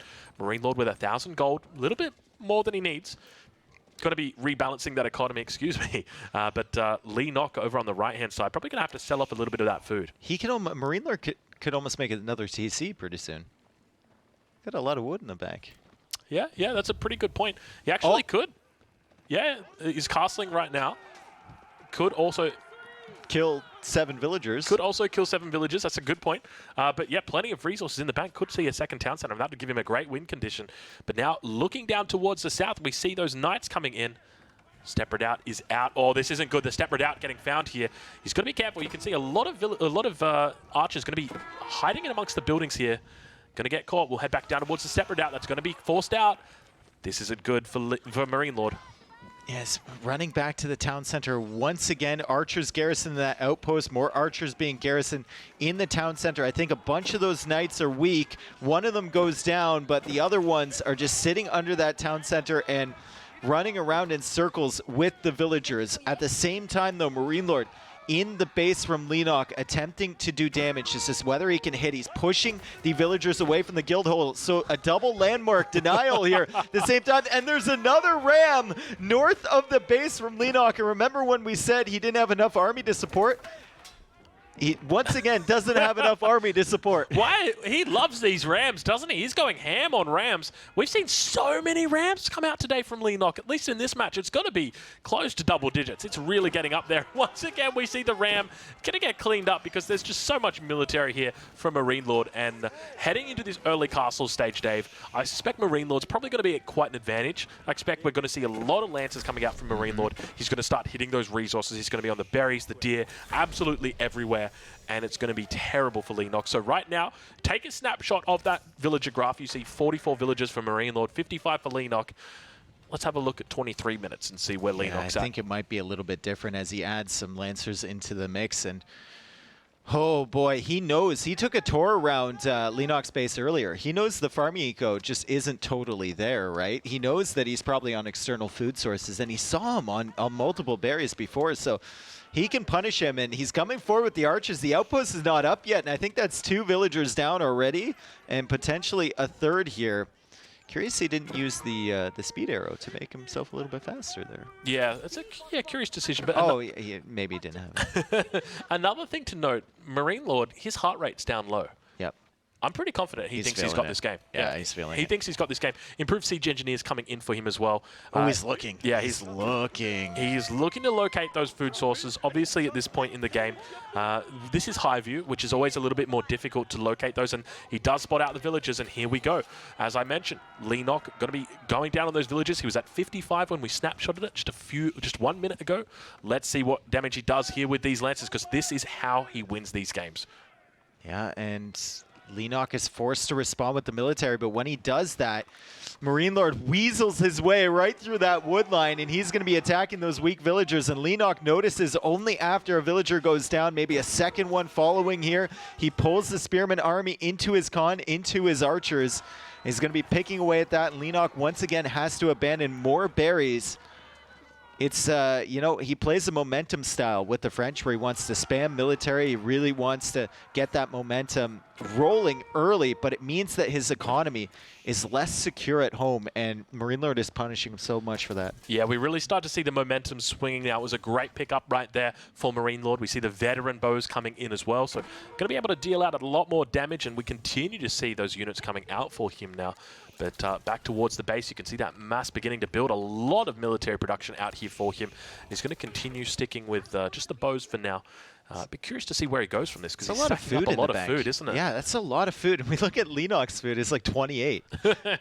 My man has 1,200 over here for MarineLorD. He's just making a singular archer, so I'm confused. I'm wondering what he's going to move into. He's getting some upgrades. He's getting the melee armor, and he's getting the pierce attack. But now we see a couple of knights finding some lances here in the dark. Now, one of the things that concerns me greatly is that Leenock up towards the north has added a whole bunch of farms around his mill. So instead of walking these bad boys back to his town center and dropping it down in the safety and serenity of his town center, he's gone for a forest up towards the north. And look exactly where MarineLorD is heading right now. Yeah, the MarineLorD is heading right for that location, and you know what? The only thing saving those villagers at the top there, those farms. He's done it again. He's made farms at the edge of the map. The only thing saving them there is that it's such an obscure location. Surely you never go up there. Surely you'd never go up there. Just give it a minute. Just give it a minute. Yep. One more minute. But now it looks like he's going to be able to clean up these French raids. So MarineLorD looking to stabilize quite strongly. You can see that he's behind about 8 villagers at the moment. Still yet to get any real successful raids at this point, Dave. The army numbers right now are pretty close, but it just feels like MarineLorD has the better composition here. Yeah. It's going to be pretty tough for Leenock, especially with those 15 spearmen. The archers still on the field for MarineLorD. They feel very out of place. Now, keep in mind, we've also got improved siege engineering that is on the field at the moment. So you could potentially see MarineLorD switch from food onto wood and just really go heavy on that siege. And now going to be pushing up. He's got a pretty decent cavalry mass here. A lot of archers and, well, there they are. I think he has 3 lancers on the other side, too, looping around to try and do damage. He's gone back to that mill. Leenock wisely choosing not to go that way, and he's going to go back to the other one, check up on that too, but he'll manage to hit this wood line or these farms, maybe pick a couple villagers on here. There goes one. Not quite there to get the second one. Leenock's so good with noticing the raids as they come in. He even saves that one. I mean, it's just so hard to get raids on this guy. Yeah, he's very, very quick with stuff like this. Keep in mind, averages about 400 APM. This guy's got actions out the wazoo. But now we see that push beginning to build mangonels on the field. Now, I would expect that we probably even see a couple more mangonels drop down because keep in mind, Leenock, to counter these mangonels, he's going to need to get springlets out himself. There's just no possible way he's going to be able to take these out unless he really tries to dive for them with the cavalry, but that's almost a suicide mission. You can see he's got 19 spears, so if there's anybody who can build some micro up with spears coming in from multiple directions, it's got to be this guy, but it makes you wonder. Okay, lots of exposed eco at the top there, and the spears have been pulled now. So if MarineLorD ever notices that at the top, Leenock may be in trouble. But right now he's just pushing right down the middle with mangonels, has 2,200 gold in the bag. Maybe he used to use that market that he dropped earlier. Yeah, it could definitely come in to help, but look at these mangonels on the front. He's got a nice position here. I'm curious as to whether we see a siege workshop being dropped down anywhere for Leenock. Look towards the back of his base, and you can see that it doesn't really look like there's any siege workshop here, Dave. Nope, it's just houses for the time being, and he's losing more villagers to that lancer. The spearmen struggling to keep up with the mobility. They will respond over to the right, but they can't do anything about the mangonel push down the center. MarineLorD still banking so much gold. Can we check the guild hall? What's in the guild hall right now? It's just a little bit up. 280 food, not a huge amount right now. So he's taken out recently, but now going to be looking to come in on the farms just attack as well. around the farms, take it all out. Yeah, take out all the food eco from him. Looks like we might have a bit of an engagement now. Spears holding out their spears in a very interesting manner. Mangonel's got to be careful, a little bit out of position right here for MarineLorD. Not the best situation for him. He's got them caught between a couple of buildings, but manages to keep them alive, and you can see the archer's going to be sitting on top of it. Some great shots coming off, and now we see the forces for MarineLorD really looking quite strong. The Khan goes down as well. Looks like an arrow did go off before it happened, but the Mangonel's going to continue firing, get taken out on the south side, so Leenock not doing the worst. Yeah, Leenock actually doing quite well in that engagement considering the positioning there. He brought those lancers in from behind, and now MarineLorD losing the siege, losing all that military, just tries to hit some of the eco, and Leenock has once again held, and it's 63 villagers for MarineLorD, 65 villagers for Leenock. I feel like MarineLorD was a little bit too aggressive. His eyes got too big for his stomach there. Yeah, a little bit too big for his boots, Dave, it seems. I mean, he's managed to do a little bit of damage. Obviously got some idle time in on those farms. But, yeah, wasn't really able to seal the deal there. And I can't help but feel like it was because he didn't hit that dream 3 mangonel combination that we love to see. 3 mangoes going to help you out. Obviously, mangoes are a delicious source of vitamin C, but also incredibly good at countering infantry masses. This stream has been brought to you by #Mango. #Mango. #HelloFresh. But, yeah, I mean, at this point in time, MarineLorD manages to stabilize. Village accounts still relatively even at this point. But, I mean, I'd be happy if I'm MarineLorD with the damage that I've done. My main concern is that if it does go late game, Leenock's got keeps that are going to be helping him out a huge amount. Mongol late game is pretty good, though. Yeah, the question is whether he can MarineLorD get has there. so much. He's got so much gold in the bank consistently at all times. And this is what we were talking about with the step readout. You're always floating gold. A lot of players choose to buy that second TC, buy the wood for it, and he hasn't done that as far as I can see. So he's got to do something with that. And it's just bothering me that it's wasting away in his res bank. 2,500 gold now for MarineLorD. He might, maybe we have to send in a screen technician. Maybe you can't see his resources at the moment. He's just guessing. But that new Khan does indeed rise now. We can see a little bit of a raid. He found it. He found it. He's found the stone first. But we do actually have the second town center up there. He's got to be careful. Okay, spears do get moving up towards that position, but obviously spots out the second town center here from Leenock, so he'll know that if he wants to keep up with that late game economy, he's going to need to drop down his own second town center, and we can see a whole bunch of wood in the bank. Not a lot of gold. It looks like he has found that little bit of a space on his monitor, and we might get that second town center dropped down after all. Yeah, he's going to be busy, though. He's going to be busy with the Knights heading in already. He's got the TC firing. He's got some Lancers of his own, and the Knights from Leenock will, nope, right out of there. Is that a monk, I think? Shaman, yeah. A shaman. A shaman. That's... MarineLorD's not going to like that shaman got picked off so quickly. Yeah, poor guy didn't really have a chance, did he? He got out of the prayer tent and made his way to the prayer grave, it seems. But nice little raid coming through. Not a lot of damage, but MarineLorD still stacking up so many resources. Look at this. He's sitting right now. I'm just going to do some quick math, Dave. That's at least 3,500 resources. Yeah, he's been constantly stacking them, and you just have to wonder, like, is it nerves at this point? Is it he didn't get to finish him off in the first place in that first push? Maybe he still has that underlying feeling like he's behind in the game because of all this stuff that happened to him earlier. It can build up, right? It can build up over the course of a game. It could be that. Also, it could be mangonels. Ideally, in his position, what he needs to be doing... Yeah, and there's one. There's one. Drop down 2 more. Honestly, just go ham. Drop down so many. Look at that shaman. Not again. Not again. Oh, no. Not again. No, maybe a little bit greedy going out there with no military support. He was so for that young. Relic. He was not young. Oh, geez. MarineLorD, I think he's still in a pretty decent spot. My main concern right now is that the raids from Leenock seem to be getting stronger. We can see once again, Knight's going to be in the base now of MarineLorD. Villager count 82 versus 73, so Leenock starting to pull ahead. Ideally, he wants to hit him before that game, or before that villager count really starts to get out of control. Putting some outposts up towards his north position. I want to see the vision from MarineLorD. Yeah. Okay, so he's got vision over that whole northwestern corridor there. So he'll be able to track military movements from Leenock, and that's exactly the side that he's pushing in from. But look at this, the Knight raid at the bottom. These are 3 outposts, but it's not quite enough. Knights are going to be taking down villagers. MarineLorD will be down to 60-something villagers now. And he's going to have to pull away from this position. The Knights are going to sit under there for a while until Leenock figures out he doesn't want to take that much damage with the emplacements inside. MarineLorD pushing through the center. 51 military population for him. Leenock sitting at 33. Yeah, he's just freshly taken out resources of that. Look at that, 2,800 food in the bank right now for Leenock. He might be thinking about an Imperial. Going to need a lot more gold than that because he's sitting on 174 with 0 income per minute. Absolutely no gold for Springles, no gold for his own mangonels. He manages to get a keep up on the gold mine that's in the middle here, so it's going to give him a nice, safe, reliable source of gold. But keep in mind, MarineLorD, he's looking in prime position right here. I wouldn't be surprised if we just see 4 mangonels get dropped down in the next 30 seconds. That's where the second TC is, up in the north there. Yeah, and it's all alone. It's all alone, nobody there beside it. Single ready to mingle up here at the top, and that second TC is going to be taken out, so stalling a little bit of the villager production out from Leenock. He's sitting at 89, 67 villagers for MarineLorD. He's struggling to get that number up there. The TC will go down, and 2 more outposts being placed from MarineLorD, so outposts all over the place from him. If only he had found this area of the map like 5 minutes ago. Yeah. It's a really big factor. But look at the production now coming out here from Leenock.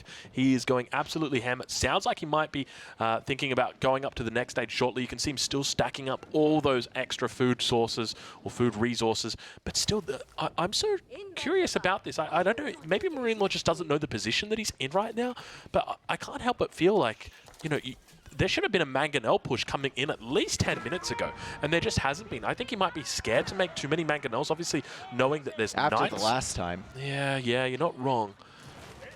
These Knights from Leenock have been so annoying. They've been constantly following that step readout around, And now MarineLorD discovers the keep in the middle. He's going to run away from that. Oh boy, it feels like Leenock is just getting himself in such a good position in this game now. Yeah, it really found, like, I'm impressed how well he's weaseled his way back into this, because it wasn't looking good for him.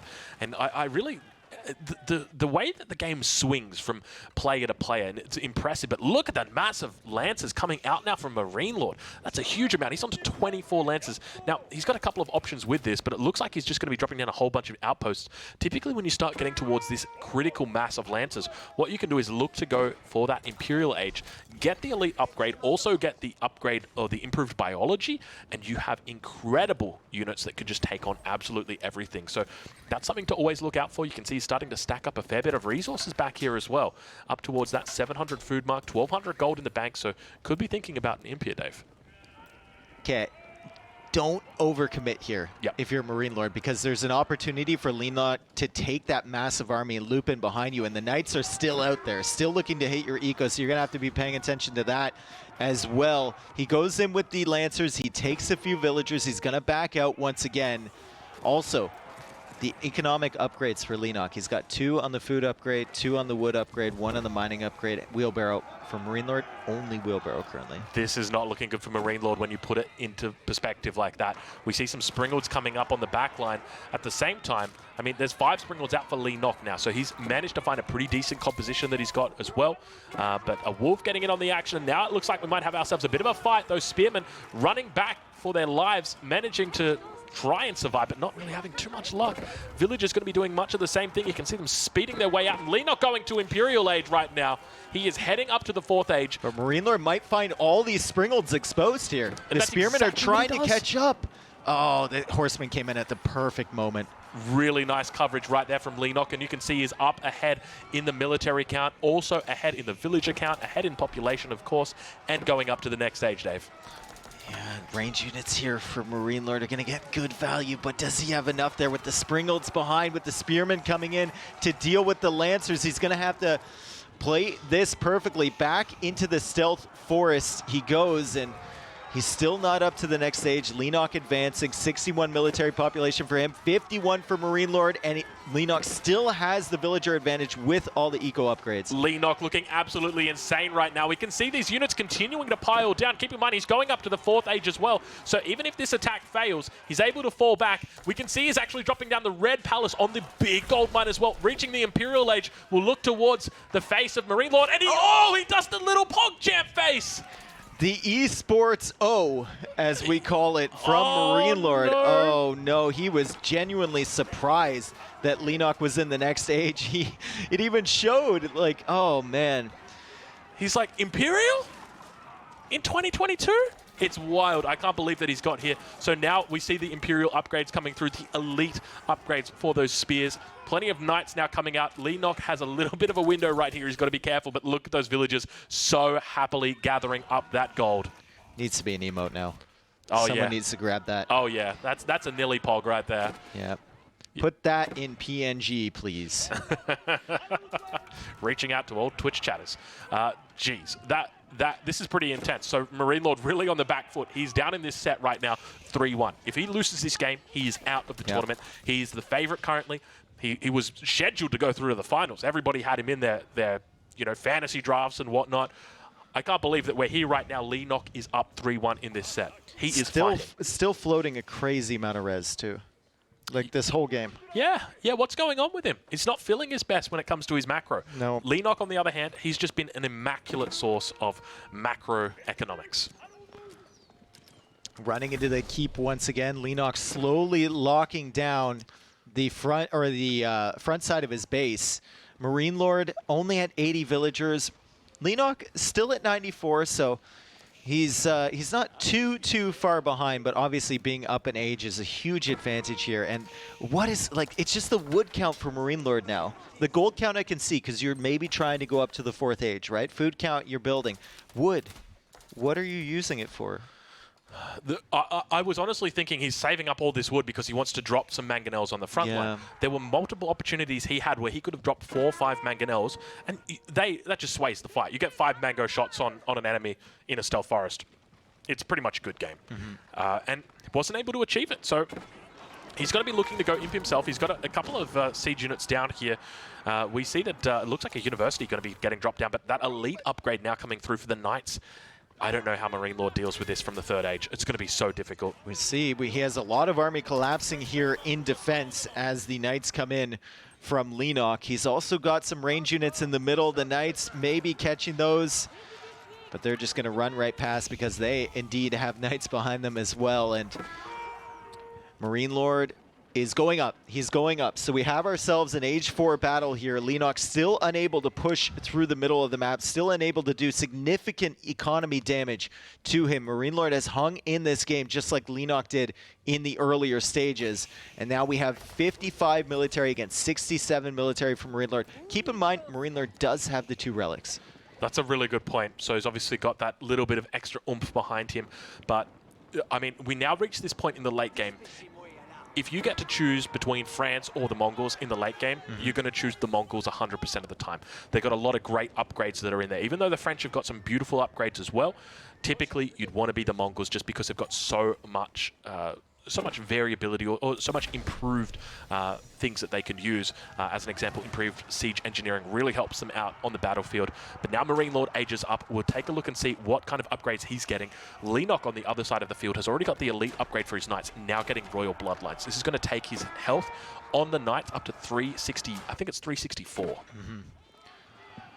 Really, really strong. Just outposts kind of tickling him at the moment. And there's a lot of villagers garrison in there. Also, the Springolds are behind here from Leenock, so MarineLorD a little bit scared of engaging against this. He's got the circular dance going on big time in the middle there as he builds up his own siege. Forced to run away, back down to 79 villagers, up above 100 for the first time this game is Leenock with all the economy upgrades behind this. His economy is firing right now, but MarineLorD's military is still very dangerous. And now we see MarineLorD pushing forward with the Springolds. They're going to begin unfolding. The Springolds have obviously got that outpost there to provide that line of sight into the forest. It's a stealth forest. They managed to trade out Springolds pretty effectively. He's going to be quite happy with that trade, buying himself a bit of time and preventing that push from coming through. Both players playing so carefully at this point, and MarineLorD really fighting for his life here, Dave.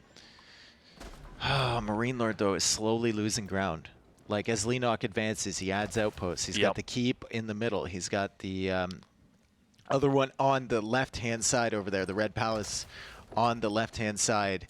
And slowly making his way towards MarineLorD's economy with the cavalry. If he ever gets a big raid and MarineLorD doesn't notice, there's a high possibility MarineLorD could lose like 20 villagers in a couple seconds. Yeah, that's a really good point. Typically in these late-game situations, you want to try and wall up, and Mongols obviously not going to have that ability, so it's very difficult for him. But what elite upgrades have we got so far for MarineLorD? Have we got the elite knight upgrades? It looks like they are coming through, so elite crossbows as well as elite knights now, or elite lancers rather, just being started for him. So he's going to be doing okay. Ideally, he wants to avoid fighting until then. But as you mentioned, there's no real gold income right now for MarineLorD. Over towards the top side of the map, we can see there's plenty of gold to be had for Leenock. But when it comes to MarineLorD, I mean, he's in a really difficult spot. He's only got the relics, basically. Yep. It's just the relics ticking him in. 250 gold a minute right now. He's going to have to resort to a trash army, and the only trash upgrades, I think he's got elite archers. That's it. But now we see elite army tactics also coming in. It looks like he might be heading back towards the siege of his enemy. You can see him really quite intent on moving up towards that position. He wants that gold. He's fighting over that gold. That gold is his lifeline. MarineLorD really trying. Gosh, this is so tense right now, Dave. You can see these guys just posturing for anything that they can get. Leenock now maxed out. Sits at 105 economic units, 95 military, compared to the 77 of MarineLorD. But MarineLorD does manage to establish control on this gold mine. We see a little bit of an attack going to be happening now as the archers on the back line look to fire down. Knight's going to be running a screen here as the huge amount of spears come in for Leenock from the north side. Keep in mind those mangonels are going to be unfiring. Dave, this is absolute chaos. This is a huge battle here. Both players committing all of their forces. MarineLorD losing so many villagers on that gold. Line of death on the gold. He was taking it. He needed it, but he's going to lose his entire army, and Leenock is going to carry this momentum forward. MarineLorD has no access to gold, no military, and I think MarineLorD is done. Leenock goes through. Leenock fighting. He won 4-1. How does he do it? MarineLorD dropped 3 games in the entire group stage. Leenock takes 4 games from him today. in the semifinals. How does it? This guy is on another. Look how happy he is. That right there. That is one happy Korean right there. Impressive stuff out of Leenock. I don't think anybody expected coming into this that it was going to be a 4-1 victory to Leenock. Yeah, it's stunning, honestly. I mean, he called 4-2.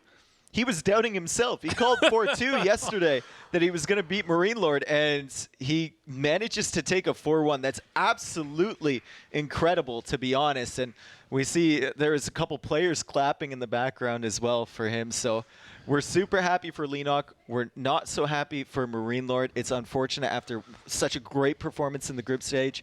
Everyone watching knows MarineLorD's quality. Everyone watching knows MarineLorD's quality, and they knew it before the tournament. Now they know how good of a player Leenock is. And they're going to even find out more in the grand finals tomorrow. And that's exactly it. I guess coming into this tournament, a lot of people expected big things from MarineLorD, but it's important to remember this is an S-tier tournament, Dave. MarineLorD doesn't win S-tier tournaments. Well, I mean, it's not just that. Like, Leenock played amazing, honestly. Yeah, really. Leenock played out of his mind. Like, it's going to be tough to beat a player like that. It's going to be incredibly difficult to beat a player like that. I do not envy Beastyqt. Oh, yeah. like, he is online right now. Yeah. You take a player with the most absolute insane mechanics, the highest APM, and now you've given them a week of training with the best minds in the world in the game. Yep. And now you've got Leenock. Yeah. Like, I would be on the ladder. I mean, Leenock right now top 10 with regard to his games played.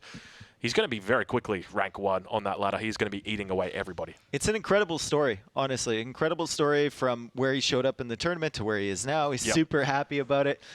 Oh, look at that big smile. See that. I can see that smile, buddy. And he's going to be matching up against Beastyqt tomorrow in our best of 9 grand finals. But for now, Aussie, do you want to go interview our champion of the day, Leenock? Wow. Can we get some support in chat for Leenock? Can we get some Leenock spam in the chat to show your appreciation of this fantastic player? Leenock. Yes. Wow. Wow. Wow. Wow. There was many good games in that set, but you won 4-1. Congratulations. Thank you, thank you. Yesterday you said you think you're going to win 4-2, Yes. but today you win 4-1. Why? How? How is it possible? Maybe I grow up. Yeah, I think so. You did a really good job. Let's talk about the first game. The first game you played, Mongols versus France, Yes. King of the Hill. Yeah. Almost winning with the sacred side victory, but it didn't happen. What was your feeling? Really, almost 2 minutes, my head stopped. My brain really stopped. Almost 2 minutes. Because I want to go to Imperial AG, and suddenly, I really didn't thinking about I lost there. But I lost, so how to do, let me think, almost 2 minutes thinking, and just play. It was really, really impressive. Another thing to note is that you are known for your very strong China, but today you didn't play China. Why is that? If I lose last game, maybe next is China. But no need China. No need China anymore. a lot of people used to say you can only play China, like Leenock only good with China, but it seems Leenock is good with every civilization now.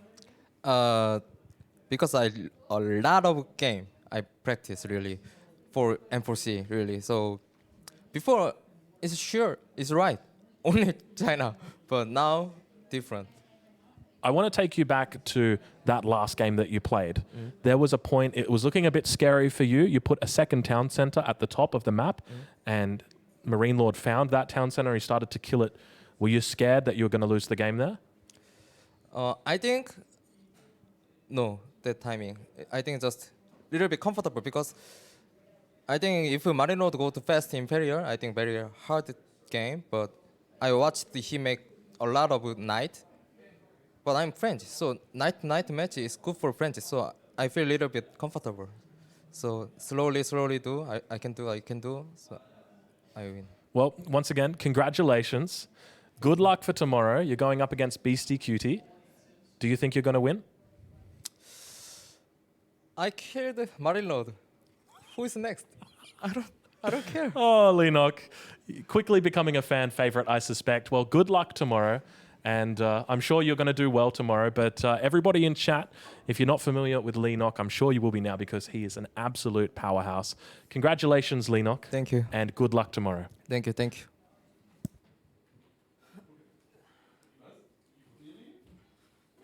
Nili is obviously here. Hi, Nili. Hello. Oh God, we did it the HelloFresh giveaway, right? Right. People were allowed to spam HelloFresh in the chat. Yep. What happened? So, 3 people that I messaged didn't answer back. Oh. One of them was from Hong Kong. One of them was from South Africa. Oh, yeah. We now got someone from Middlesex. And Middlesex? I thought that he was Is that trolling, TOS? But yeah, that was actually, I had to Google. It's a real place. Yeah, so that was a bit surprising to me. And yeah, so I had to investigate which countries HelloFresh is delivering to. Apparently 16 countries. And yeah, Leenock. How did you eliminate so crazy there? I was surprised. Let's take a look about on the APM, and you can see that both players are absolutely through the roof. And in the King of the Hill game, Leenock actually went up to 341 average APM. Yeah, that's average APM as well. So that means over the entire course of the game. So imagine in those big fights that happened, I suspect Leenock probably getting up to 500. Yeah, probably. He's just spamming those keys, and that's the beautiful thing, right? When we see jumping into those POVs and can see so much on Hill and Dale. Look at that, barely any kills. Yeah, absolutely.